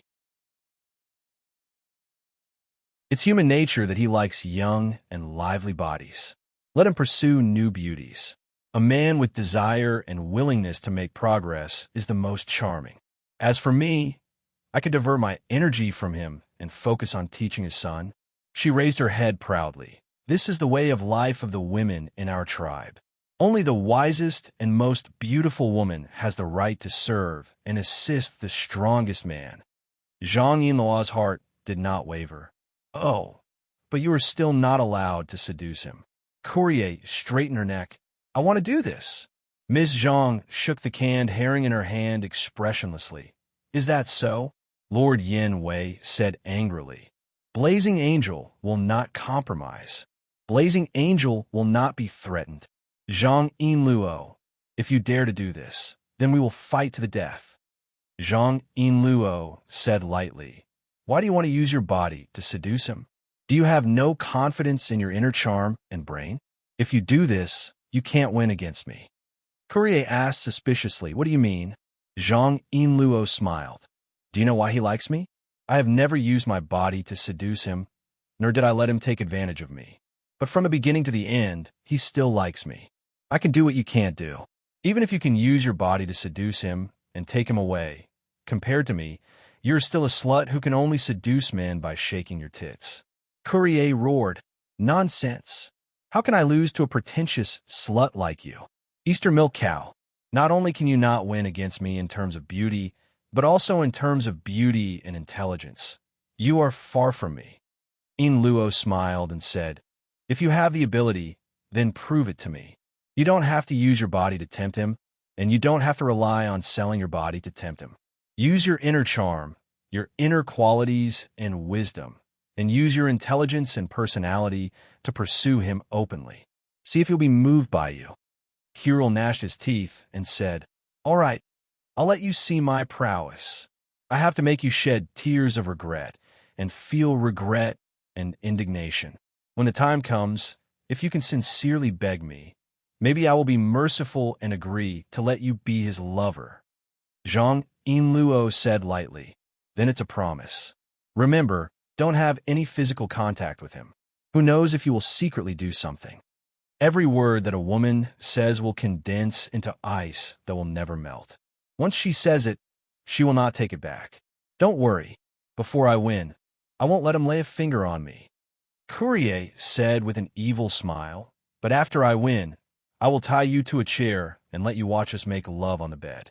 Watch him indulge in my beauty and climb to the peak of pleasure with me. I want you to watch with your own eyes. Hate your own incompetence.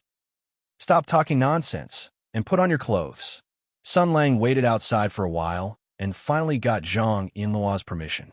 After entering the door, his eyes lit up. He saw that the Russian woman had changed into a set of imperial women's clothes. It should be Yinluo's clothes.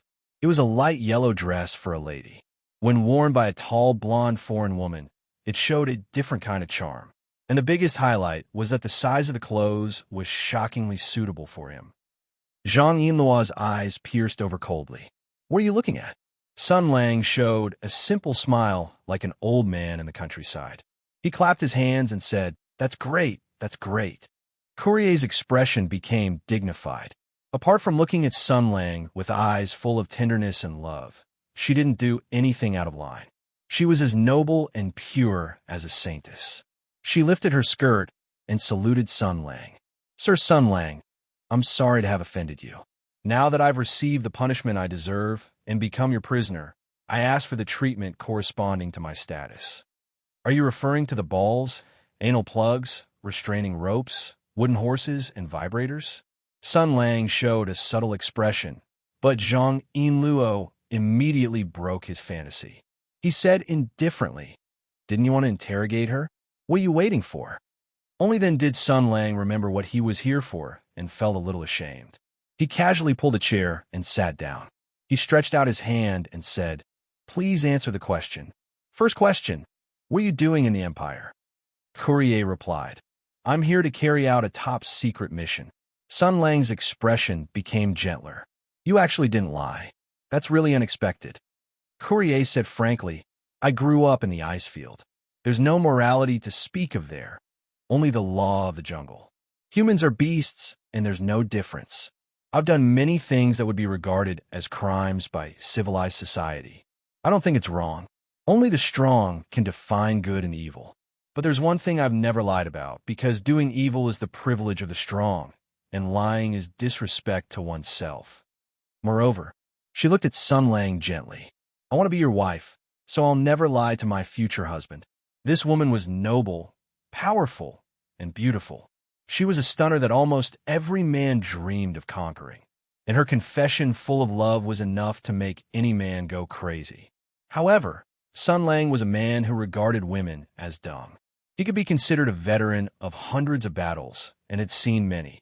He nodded calmly and continued to ask, "So, The lady who wants to marry me. Can you reveal the contents of the top secret mission you're carrying out? Unfortunately, I can't.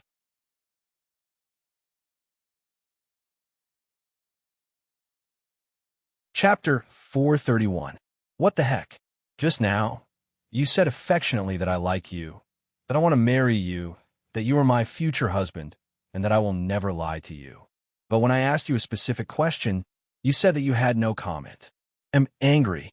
It was like a bai who, on the wedding night, shyly said that she didn't allow him to K her because she was scared. She even asked if they could play Plato's mind games. When she was slightly dissatisfied, she would cry and ask if he only liked her body or not. Of course I won't forgive you. Sun Lang flew into a rage. Are you playing me? I've never played a man before. Courier said dutifully. Of course, if you're interested, I will certainly cooperate with you. After all, it is my responsibility to satisfy your desires. Hardly had he concluded his sentence when Zhang Yinluo coughed heavily. For some reason, Courier immediately changed his mind. Of course, it will be after we are engaged. Sun Lang waved his hands. Let's talk about that later. Right now, I don't want to play you, nor do I want to be played by you. I only want to know why you are in Ming Province. Is it a difficult question? Exactly. Courier nodded and said, I am a fire guard, the strongest expert in the battle sequence of the Burning Angels. I am a knight of the Order of Fire and loyal to the Spirit of Fire. The operation this time is of the highest confidentiality. In principle, only the Divine Emperor is qualified to ask me questions. So, I cannot answer your question for now. Sun Lang keenly grasped the key point. For now? Courier nodded in approval. Yes, for now. Sun Lang shrugged. Then, when can you tell me? Courier revealed a meaningful smile. It's all up to you, my love. As I said, I'm now loyal to the divine kingdom of flames, so I abide by the rules of a knight.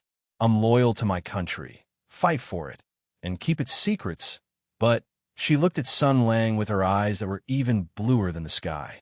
Her eyes shone with admiration and tenderness. But if there is someone more worthy of my loyalty than this country, then the oath and contract from before will be canceled. That's right, that person is you. If you accept my feelings and form a stronger contract with me, then you'll be my husband. I will be loyal to you. I will love you. I will change my surname.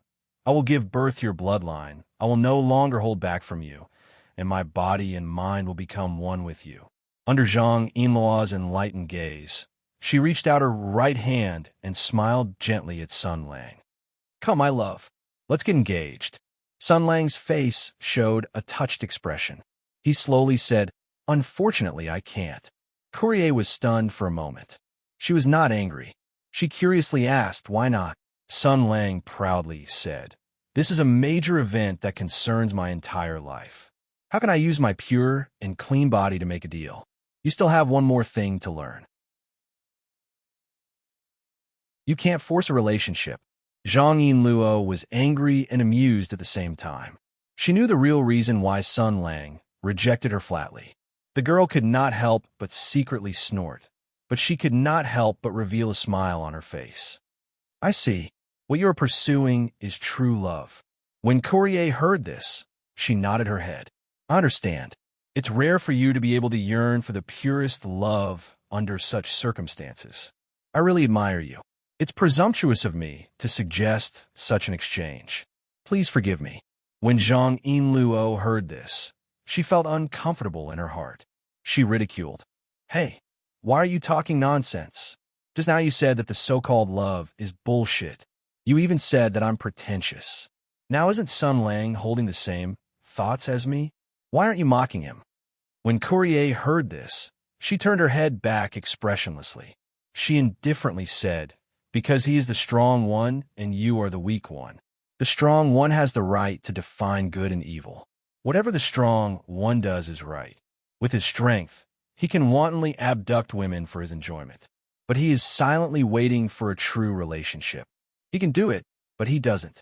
This kind of behavior is worthy of respect. It's different from your childish way of doing things.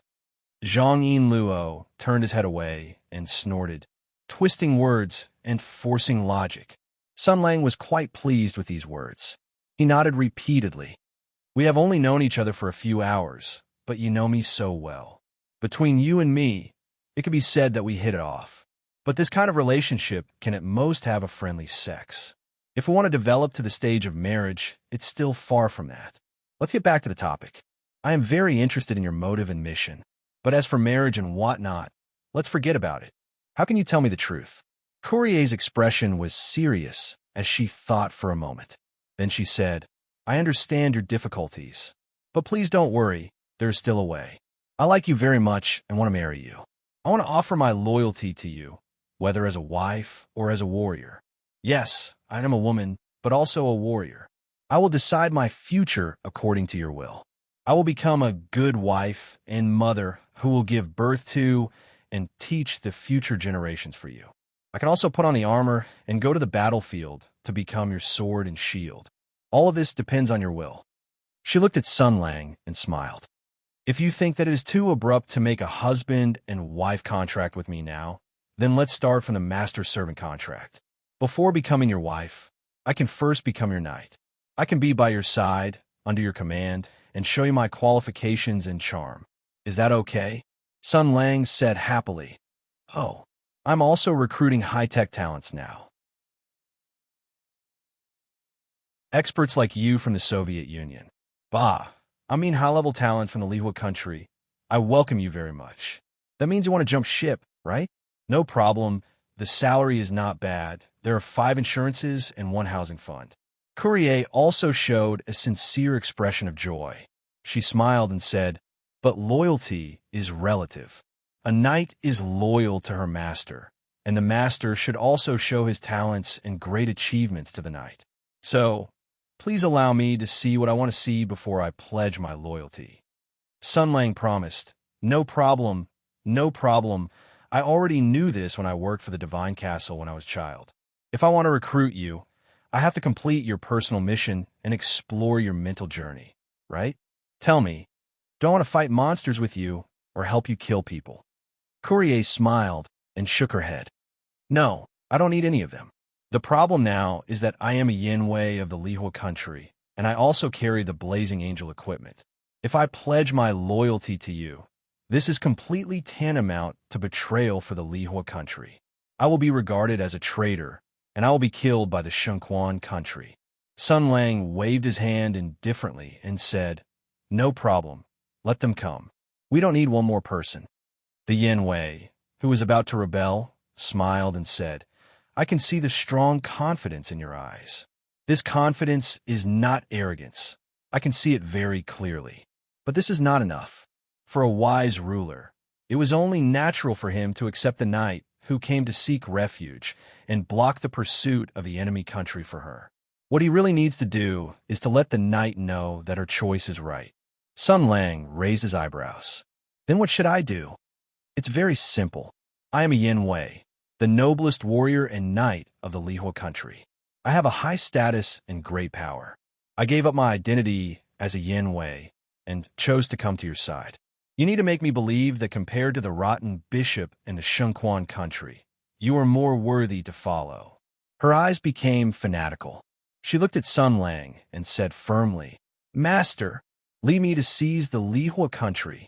The ambitious divine emperor who is unable to suppress the council of bishops, the deep-rooted but short-sighted conservative forces, the foolish nobles, the arrogant priests, and the oppressed people who are becoming more and more restless under the extreme pressure. The war of Tianyuan that just ended has exposed many problems in this country. I can hear the roars of the serfs, and I can feel the anger of the citizens. The Lihua country is no longer qualified to rule this country. The people who want to resist but are unable to do so have accumulated enough anger. But they lack weapons, they lack training, and most importantly, they lack someone who can lead them to victory and defeat the church. As long as that person can bring them victory, as long as that person can let them plunder the wealth of the nobles and priests, as long as that person can let them enjoy the white and tender bodies of the noble ladies who used to be high and mighty, and as long as that person can awaken the most humble and intense malice that belongs to the weak in their hearts. Her tone was fanatical and indifferent. She was fanatical about the fire of war that was about to be ignited and indifferent about the lives that were about to die. She looked at Sun Lang and said passionately, "So, my future husband, show me your tolerance and greed as a king. Occupy the country covered in snow and ice and become the master and ruler of all the Slalos. Drive them to fight for you, die for you, and march forward for you with whips and liquor." Sun Lang and Zhang Yinluo looked at Courier, dumbfounded. A moment later, Sun Lang jumped up and shouted, "This is not a personal quest.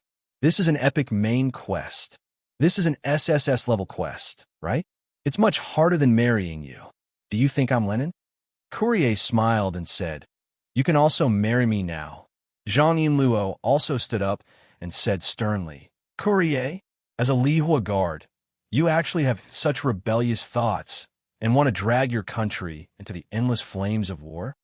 Courier turned to look at Zhang Yinluo, his eyes indifferent, and said mockingly, "Endless flames of war? Icalo, you've lived in the kingdom of fire before.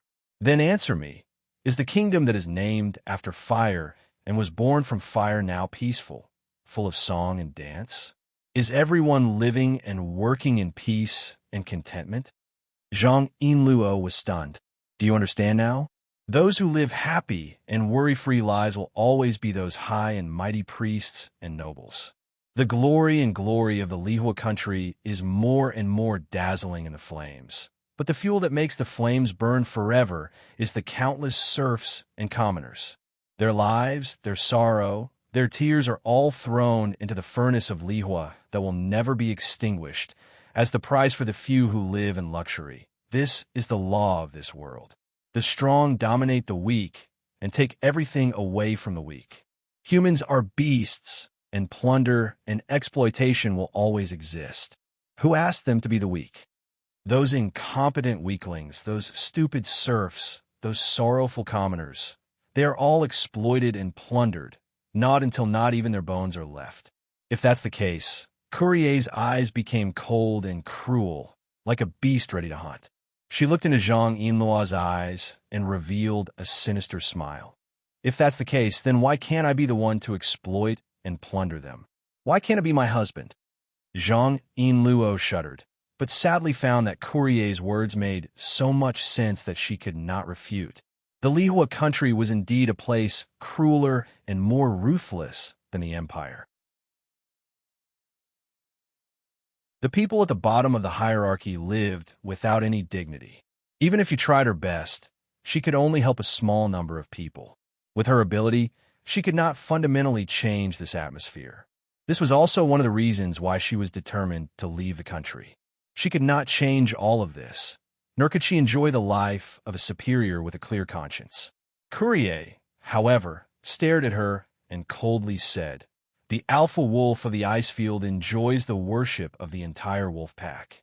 It can choose its mate at will, but it also has to protect the dignity of the wolf pack and ensure the growth of the pack. Because of the growth of the pack, it can continue to enjoy the privilege of being a king." The Order of the Flame did not understand this and made things worse. They no longer have the right to rule this country. Yin Wei repeated his point of view. "Since their rule is on the verge of collapse, we naturally have the right to take this country from them." As he spoke, Courier looked at Sun Lang expectantly. "My love, you need a kingdom and power that suits your identity, and I will give this country to you. This is not a task that can be completed in a short time. I only need a promise. Then I will leave everything to you without holding back." Zhang Yinluo shouted, "Wait, you're not trying to trick Sun Lang into working for you, are you?" Courier snorted. "If he can be controlled by his own woman, it means that he does not deserve to be my man. If he can't even conquer me, how can he conquer that country?" Zhang Yinluo was tongue-tied and then frantically said, "Is there something wrong with your head? Not long ago, you came to Sun Lang's doorstep aggressively, and after being beaten up, you started to coquettishly say that you want to marry him. Now you're urging him to go to the Li-Fire Kingdom and take over the throne. Why didn't I notice that your thinking was so fast before?" Courier said proudly, "That's because his excellence is beyond my imagination. On the other hand, You're a useless, stupid woman. You have such an excellent man by your side, but not only do you not work hard to hold him in your hands, you're actually wasting your time with him. What did you learn in the Life Fire Kingdom? Inluo said angrily. What's wrong with living a peaceful life? Isn't it tiring to kill all day long? Courier snorted disdainfully.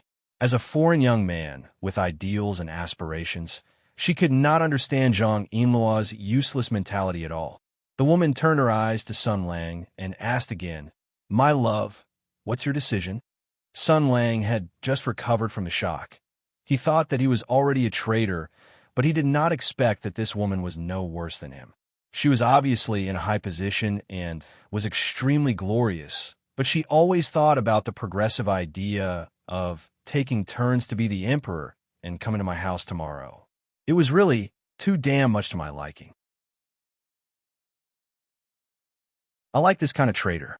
Zhang Yinluo saw the change in his expression and realized that things were developing in a bad direction. She sternly stopped him. Sun Lang, that's going to war. Countless innocent people will die because of this woman's crazy, selfish desire. More importantly, that's going to war. Not only is it very troublesome, but also, do you want to go to war? Sun Lang lowered his head and thought for a moment. Propagating ideas, forming a political party, building the Red Army, glorious uprising, training the army, confiscating land, developing industry, improving science and technology, and occasionally playing a big purge, F***CK. That's so F***King hard. I'm going to follow the proud sky stream. Why the hell am I going to farm? Courier saw that things were not going well and sneered. Innocent people? How can those nobles and priests be innocent? Those serfs and commoners. You mean it's better for them to live than to die? Inluo roared angrily. Shut up. Your motive is not that noble. You are more sinful than anyone else. You are a warmonger with evil intentions. Yan Wei retorted. It's better than you turning a blind eye and doing nothing. Hypocritical woman. We will defeat those stupid nobles and boring priests. Most of the benefits and wealth they have will naturally belong to us. As long as we take out a small part of the soup and give it to those serfs and commoners, their lives will be much better than before. Other than those damned nobles and depraved priests, everyone else will benefit. What's wrong with that? The two women quarreled, opposing each other with equal harshness. Sun Lang watched the show from the side. It was obvious that these two young girls had grown up in completely different environments, so their views were naturally poles apart. It was hard to say who was right and who was wrong, but in this world, there was no right or wrong to speak of. However, as they quarreled, the spearhead was naturally pointed at Sun Lang. The two girls looked at the man sitting at the side and said in unison, Who do you think is right? Sun Lang silently recalled the teachings of the Church of the Sickle and Hammer that he had learned when he was young. He was about to give the two girls a lesson on ideology and politics, but at this moment there was a knock on the door. Zhao Feihuang's charming voice sounded. Master, did you have fun? Courier narrowed his eyes. Master, Zhang Yinluo snorted. Don't mind her. She's a shameless vixen like you. Sun Lang gave Zhang Yinluo a look and then said to Courier, I'll go take a look first. Then he left his seat, went to the door, and opened it. Zhao Feihuang stood in front of the door, blinking mischievously and mouthing silently. Is it troublesome? Sun Lang smiled. Miss Zhao was a sensible girl and would not disturb him for no reason. He waved his hand and blocked the sound. That woman can't hear. What's the matter?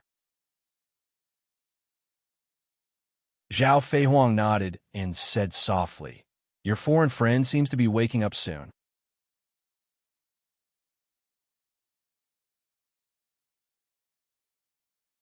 Chapter 432. That foreign friend of yours seems to be about to wake up. Hearing Zhao Feihuang's words, Sun Lang's expression changed, joy appearing on his face. In truth, Long Wanda's matter could not be considered major, but it had occurred at a delicate point in time. The Tensei province had revealed its claws and fangs against Hushoshin. He had decided not to retreat, brazenly drawing his sword and pointing it at the imperial capital. This decision was so abrupt, but it was not hasty. This was because he had practiced this process thousands of times in his mind. His advantage, the Empire's advantage, his strategy, and the Empire's response. The Hutu Empire was playing chess with the soldiers they had personally trained. His strategy had not become rusty in the slightest after leaving the army for 2 years. That unstoppable, overt scheme aimed at the vital points of the Hutu Empire was like a raging wave crossing the river, crashing down on the Hutu imperial family and creating a great problem for his enemies. The news could not be concealed. The Empire could not proactively announce Sun Lang's treason, and the Empire could not even mobilize the army for a punitive expedition. This was because Sun Lang held secrets that could be used against the Emperor, and because those in power would always have such apprehensions. The initiative was now in the hands of the unpredictable Avengers. If Sun Lang said to fight, they could fight, and if Sun Lang said to stop, they had to stop. Although it was a sudden change, Sun Lang had already deduced the process no less than 100 times in his heart. In the days when he was waiting for the 3 years of revenge, he had done many similar things. As for how to rebel, how to diss the Emperor, he really did not know how skilled he was. Therefore, Sun Lang forced the Emperor and the Heavenly Policy residents into a game of chess. He drew down the rules and took the initiative, forcing the enemy to engage in a battle of disadvantage due to the asymmetry of information in his home ground. This was Sun Lang's first step in challenging the Empire. His plan was very clear, which was to press them step by step and cut their flesh with a soft knife. He pressed them wave after wave until they couldn't take it anymore. Mingzhou's General Qi Guanyin was the first target of his plan. He would control him, and then the military, politics, and business would work together to gradually encroach on Mingzhou's control. At that time, with Li Hua at the back and Songzhou at the west, he would gradually put pressure on the south. He would let the Emperor see this great threat and make him panic. He would see how big of a mistake he could make in his desperation. He would let him know that when he flipped the table, it was also his father who had the final say. Now, he had already made his move and was about to start contact with Qi Guanyin, and then wait for the imperial court's response and movement. But at this moment, a lone traveler descended from the sky and disrupted his plan. Long Wanda, as a Li Hua guard, was chased by another blazing angel and fled to the Empire in a panic, unconscious. This was not a small matter, and it definitely involved a huge internal dispute in Li Hua. It was a variable, but also an opportunity. Perhaps he could use this opportunity to take advantage of the situation and obtain the firearms technology that Sun Lang had been eyeing for a long time from Li Hua. As a transmigrator, he knew what industry and technology meant. Following the accidental capture of another blazing angel, he realized that the blazing angel incident and the Qi Guanyin incident seemed to be the same incident. In other words, the general of Mingzhou and the Li Hua guard courier had some kind of connection. Perhaps it was a deal, perhaps it was an exchange, perhaps it was an order. Who knew? In this chaotic situation, Long Wanda's awakening was indeed good news. His expression became relaxed. "I'll go and take a look." Zhao Feihuang saw that Sun Lang had become relaxed, and she was also happy. She smiled and asked, "You don't have to feign civility with that foreign woman anymore, right? I've heard that foreign women are all shameless sluts." Sun Lang smiled. "You can't say that. Although Long Wanda has woken up, there is no guarantee that he will be willing to tell the truth about everything. Courier is still very useful." Humph, that kind of troublemaker with bad intentions, if used properly, is enough to plunge Li Hua country into great chaos. Not to mention her own combat ability, her identity and status are also great hidden wealth. If Courier knew Sun Lang's evaluation of her in his heart, yes, perhaps she would be very happy. That woman who believed in the law of the jungle was a complete realist. She was not afraid of being used as a tool, but she was afraid that she had no value at all. Zhao Feihuang heard this and curled her lips. She glanced at Sun Lang with slight jealousy. "You like her again?" Sun Lang looked at Miss Zhao. He neither admitted nor denied it. He only smiled and said, "Don't worry about it. In terms of favorability, you are still higher."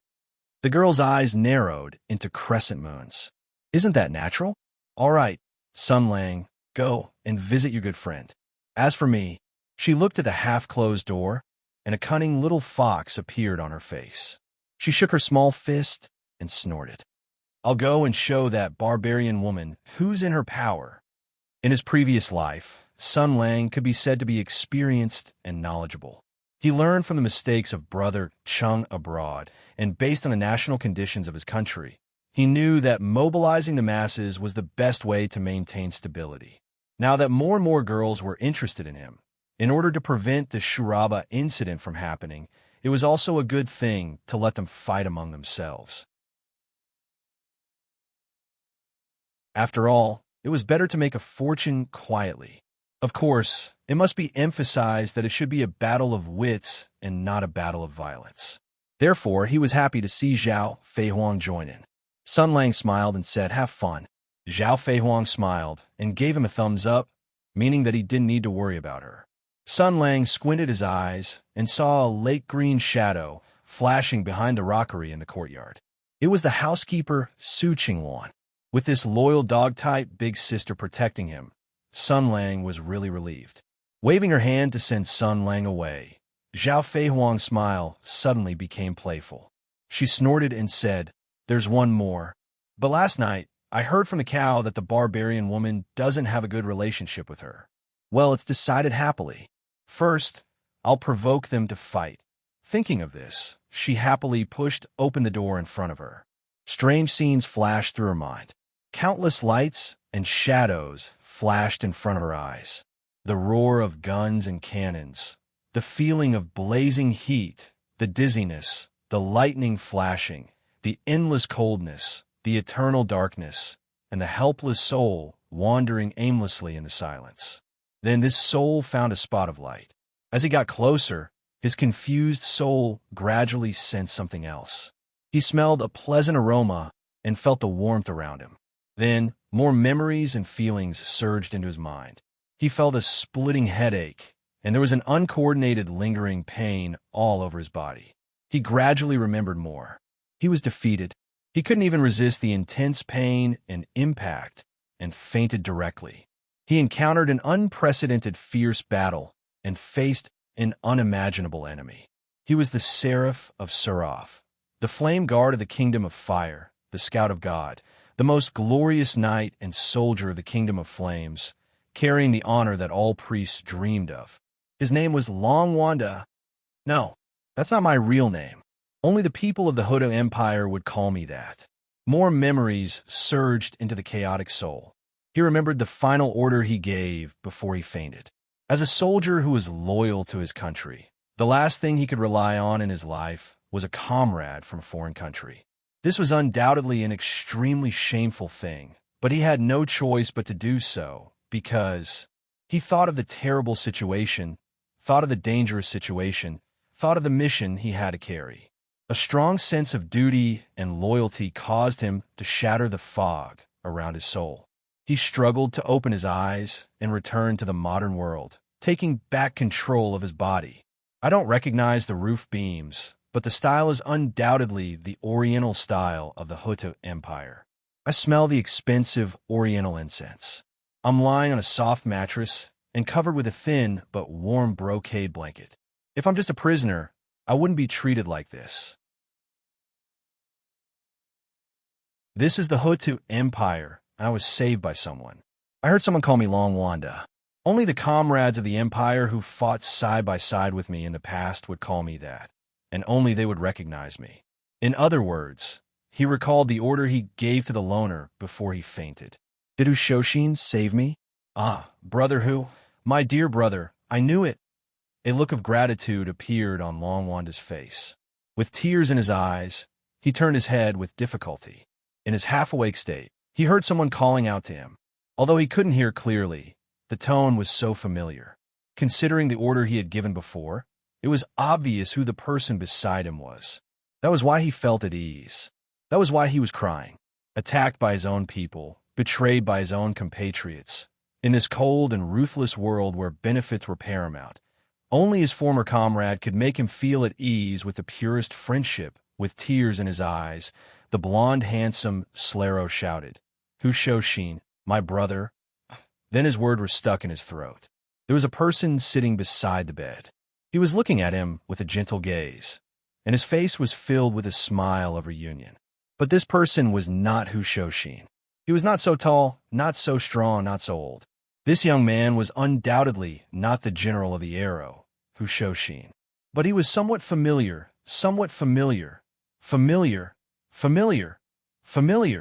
familiar. A moment later, Salaf's blazing angel, Lee Fireguard, God Scout, and the knight at the top of the battle order of the Blazing Angels, the brave Sir Long Wanda, widened his eyes and let out the most embarrassing scream of his life. Mama ya. Perhaps it was because he saw an unexpected old friend, so he felt a great joy that shook his soul. Sir Long Wanda was so excited that his eyes rolled back and he fainted again. Mother asterisk cur, retard. Sun Lang rolled his eyes. Just you wait.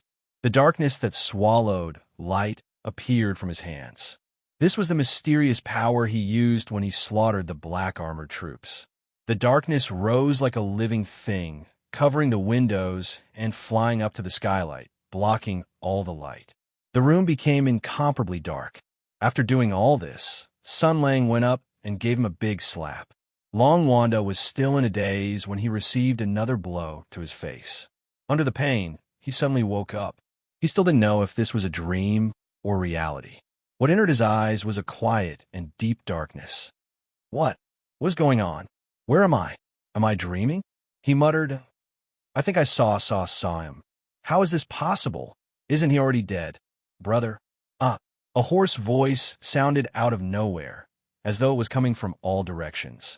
Long Wanda sat up abruptly and was so shocked that he almost flew up. He looked around blankly, and all he could see was darkness. Lord Yin Wei stuttered. You? Who are you? It's me, brother. I died so tragically. In the deep darkness, a hand suddenly stretched out. A monster crawled out. It was as if it crawled out from hell. It revealed a face that was familiar yet unfamiliar. It stretched out its hand towards him. Its eyes were shining with red light. Its pale face looked extremely strange under the demonic light. He stretched out his hand towards Long Wanda and roared, I died so tragically. Brother, come and accompany me. So Sir Yin Wei let out the second, most embarrassing scream of his life. Spirit of the fire, don't come over. Mr. Jia, Marshal, I don't know anything, Then, he tragically fainted for the second time. Sun Lang jumped up from the ground and waved his hand. The darkness dispersed, and sunlight once again filled the room. He looked at Long Wanda, who was lying on the bed, and sighed, How embarrassing. How did you choose Sir Yin Wei? He came to the bedside, straightened Long Wanda, and covered him with a blanket. Then, he patted his face and said in surprise, Long Wanda, wake up. Why are you here?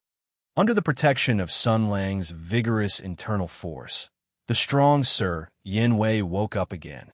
He saw Sun Lang's face in a daze, and first he shivered and looked around like a frightened rabbit. Then he said in a confused tone, as if he was about to cry, Marshal, am I dreaming? You're wrong, my brother. Now you're not in a dream. No, you can say that because this is a nightmare that you can't wake up from. But I didn't expect that you would come here to this nightmare that you can never wake up from. Long Wanda's tone was extremely confused. Nightmare? What nightmare? Sun Lang sighed softly. His expression was weathered, and his eyes were filled with pity. He said indifferently, That's a long story. If I'm not wrong, your life was in danger earlier, right? Long Wanda's eyes suddenly changed, and he seemed to realize something. Sun Lang said slowly, Yes, Long Wanda, my brother.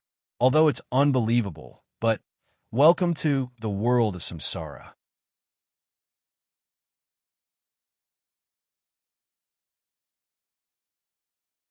Chapter 433. Long Wanda, the Inferno Guard, was attacked by his comrades. After he escaped death and woke up from his coma, he encountered an even more incomprehensible situation. He was in a bright and spacious room. Everything around him was decorated in the style of the Hutta Kingdom. He seemed to have arrived at his destination, the Ming province, but there was an unexpected person sitting in front of him. This person was the marshal of the Northern War Zone. He led the northern army of the Hutu kingdom with his charisma and amazing military strategy. He fought against the Sky Demon from the south.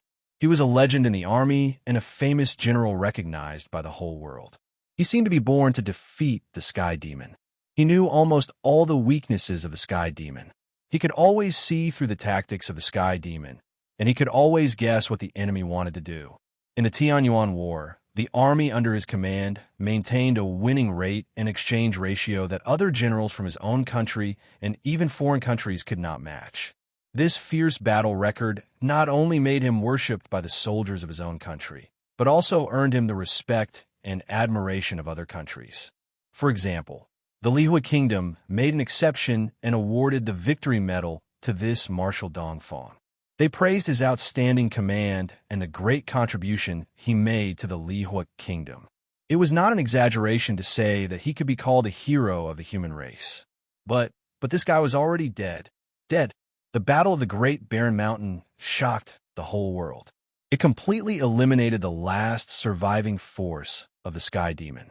This large-scale battle was completed by the Hutu kingdom alone and ended the crisis of the human race. It also established the Hutu kingdom's position as the overlord of the world. It showed the world the outstanding martial arts of the ancient Eastern Empire. However, they also paid a heavy price. The tragic extent of that battle was unknown to outsiders. The imperial court of the Hutu kingdom blocked all the information. People only knew that there were only a few survivors, and that the unparalleled marshal of the Hutu kingdom also died in that battle. He had commanded the largest battle in the world, won all the honors a soldier could win, and achieved great feats that others could never hope to achieve in their lifetime. In the last battle of this unprecedented war, he spilled his blood on the land he had fought for all his life. This was the most romantic ending that a true soldier could have. On the day of victory in the war, soldiers all over the world spontaneously commemorated this legendary Marshal Dongfang. Even in the Li-Fire Nation, which had an extremely strict law, a prayer was tacitly added into the routine prayers of the combat cultivators to the spirit of fire. At that time, Long Wanda, who had already returned to his country, was also shocked by the news. He even traveled thousands of miles to the Empire to pay his respects to his old friend. However, he was surprised to find that the Empire had covered up the truth of the battle at the Great Desolate Mountain. He tried to inquire about it, but was met with a wall everywhere. Even his comrades from back then were very secretive about this matter. The Empire's officials, who wantonly rewarded meritorious officials, actually didn't hold a large-scale memorial service. In other words, the Empire was deliberately downplaying the reputation of this marshal who had made great achievements in the war. Unable to understand and extremely shocked, Long Wanda couldn't figure it out. His letter to the Emperor of the Empire was like a stone thrown into the sea. Lord Yanwei was so angry that he returned to the Li-Fire Nation and spread the news widely.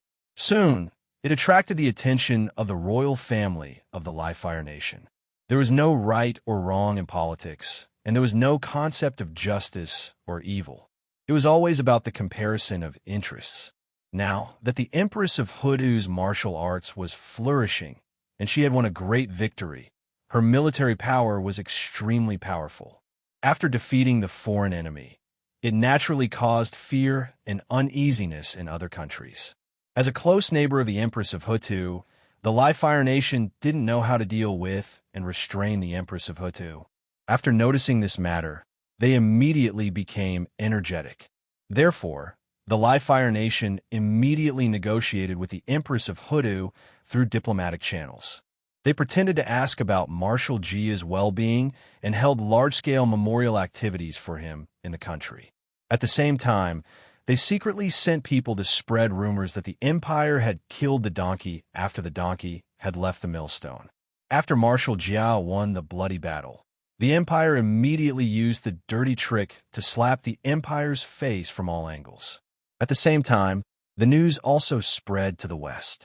The other three countries also became enthusiastic.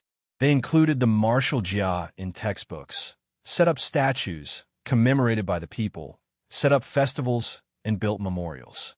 The more excited they were, the more it seemed that the empire of Hutu was guilty and ungrateful. Therefore, this matter naturally became the most talked about black point in the unofficial history of the empire of Hutu. Those scholars of the empire who took the foreign reactionary forces' money listed the unfair treatment, that the marshal of the empire of Hutu was the most powerful evidence that the empire of Hutu was done for. Unfortunately, technology was not developed yet. Without the internet was not very useful. Otherwise, with the degree of mystery of this matter and the promotion of the various countries, it might have become a trend. There would be strange words like, "I offer my life to the marshal. Only hope that the empire of Hutu will return to the sun soon." But Long Wanda was not interested in these matters at all. After nearly a year of secret investigation, all of his hopes had been declared dead. He had no choice but to admit that the marshal of the empire who had once dazzled the world was already dead.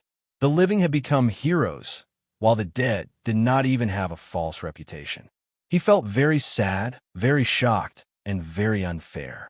After the war ended, the soldiers from all over the world who were used to war and killing fell into a huge state of confusion and discomfort. Many people became very bored and felt that something was missing in their lives. Long Wanda was one of them, but he found a new mission for himself. He always wanted to do something, so he stepped into a new battlefield and set a new goal for himself.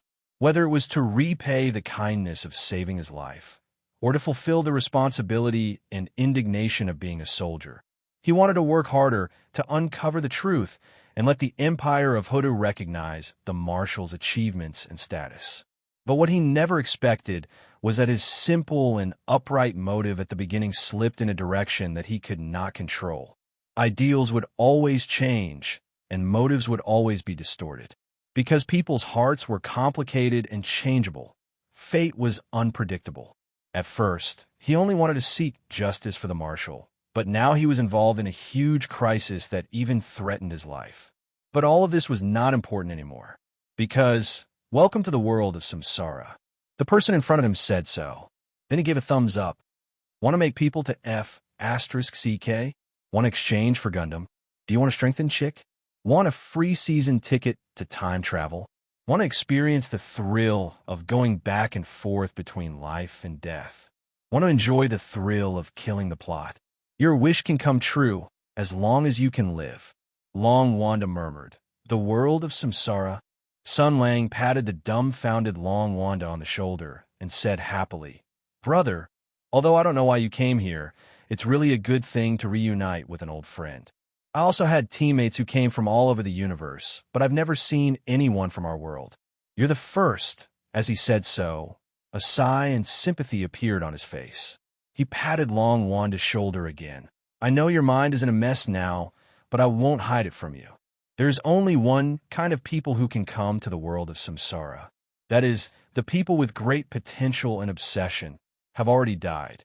Long Wanda's body suddenly shook, and he showed a blank expression. I have already. Yes, you too, and so have I. Sun Lang's face showed a touch of sadness. "I also have regrets. I died in the Great Bear Mountain, but I still have things I haven't done, and I still have people I haven't met. So I was chosen to come to the world of samsara. We are all people who want to go home." He glanced at Long Wanda, and his tone was very concerned. "Brother, what about you? Why did you die? The war has already ended, right? We have defeated the sky demon, and the human race has obtained peace. There won't be a war in the short term. Why were you attacked? Even a lone ranger couldn't protect you?" A trace of hesitation flashed across Long Wanda's eyes. Sun Lang patted Long Wanda's shoulder hard and said in a dissatisfied tone, "Is it some battle secret? We are already dead, and we have already come to this place. What else can't you say?" Long Wanda was an anomaly in the Lihua kingdom. He was a little shy, and sometimes his position was not very firm. Sun Lang's image in his heart was too high, so when he was asked, his face immediately showed signs of wavering. He thought for a long time, and finally gritted his teeth and said, "Before I answer, Marshal, can you first answer a question of mine?" Sun Lang nodded repeatedly. Ask. This is the world of samsara, right? Then, Marshal, may I ask? Long Wanda raised his head, glanced at Sun Lang, and said slowly, "Where is my samsara wristwatch?" Sun Lang blinked, as if he didn't understand what Long Wanda was saying. After a few seconds, his brain finally processed this information. Sun Lang's eyes slowly widened, and he gasped. He jumped up and said in shock, "What the hell? You. Long Wanda sighed. "Marshal, I have never heard that the Lord God would re-enlist a samsara traveler who has already escaped. Your ability to make up a story is a little rough." The amount of information in these words was so great that it could almost shake Sun Lang's worldview. He pointed at Long Wanda with trembling fingers and was so shocked that he couldn't speak. You are? The two looked at each other. Sun Lang's eyes were shaking violently. God knew how rich and chaotic his inner thoughts were, but Long Wanda just looked at him quietly, and his eyes were full of indifference. Then, Lord Yanwei of the Lihua Kingdom let out a burst of earth-shattering laughter. The handsome blond man punched the bed frame while pointing at Sun Lang. He was laughing so hard that tears were about to come out of his eyes. His laughter was like that of a duck courting its mate. He laughed wildly and said, "You've been scared by me. You're cheated by me. You're such a bad guy who scares people. Why are you stupid? Can't you remember?" Sun Lang was shocked by this sudden change of style. He said dully, "Huh. Ha. I really want everyone to see your stupid face. Ha. I can't take it anymore. I want to draw it. I want to draw your face." Long Wanda laughed so hard that he rolled on the bed. As he rolled, he held his stomach and laughed wildly. "Didn't you tell us the story of the Lord God's space before? Ha. How could you forget such a thing? Marshal, your memory is really bad. Ha. Sun Lang looked at him blankly and suddenly let out a long sigh. Long Wanda, I feel that your memory isn't very good. How many times have I told you this bad habit? You just won't change." Long Wanda heard this and was stunned at first. What problem? Sun Lang's face showed a compassionate expression, as if saying, "Young man, you need treatment." He reached out and pulled the quilt on the bed to cover Long Wanda's head. Platinum Star. After a series of brutal yet familiar beatings, Long Wanda staggered and fell to the ground. His eyes were lifeless, and his face was filled with confusion. He was like a crippled dog as his entire body lay on the ground. Sun Lang moved his wrists and looked down at him. His eyes flashed with a cold light. "If you dare to tell anyone about this, I will send you to Okinawa's lowly island and let you be a F** king reincarnator." Long Wanda looked like a little wife who had been ravaged. He let out a breath and slowly said, "This method of beating people up, this narrow-mindedness that turns shame into anger, this unclear slogan, it really is the Marshal. It's not a fake." Sun Lang kicked him on the butt and sneered, "I haven't seen you for 2 years, and you still haven't changed your bad habit of not caring about yourself. No wonder you were beaten half to death. Tell me, what trouble did you get into this time?" Long Wanda was just about to speak when he heard Sun Lang say gloomily, "Don't lie, or I will send you to Cellular, but as a duck. Answer immediately, don't think about lying. I'm not stupid. Which blazing angel is chasing you?" Long Wanda was stunned for a moment and said helplessly, "The sister model of the Lone Ranger, specialized in restraining the other blazing angel's death messengers. The pilot is called Courier, a new rising star of the new generation, a battle maniac." Sun Lang nodded, then glared and said, "How can blazing angels fight among themselves? How can the auxiliary saint's soul allow you to fight? Is there a turmoil in the Li-Fire Nation?" This time, Long Wanda did not answer immediately.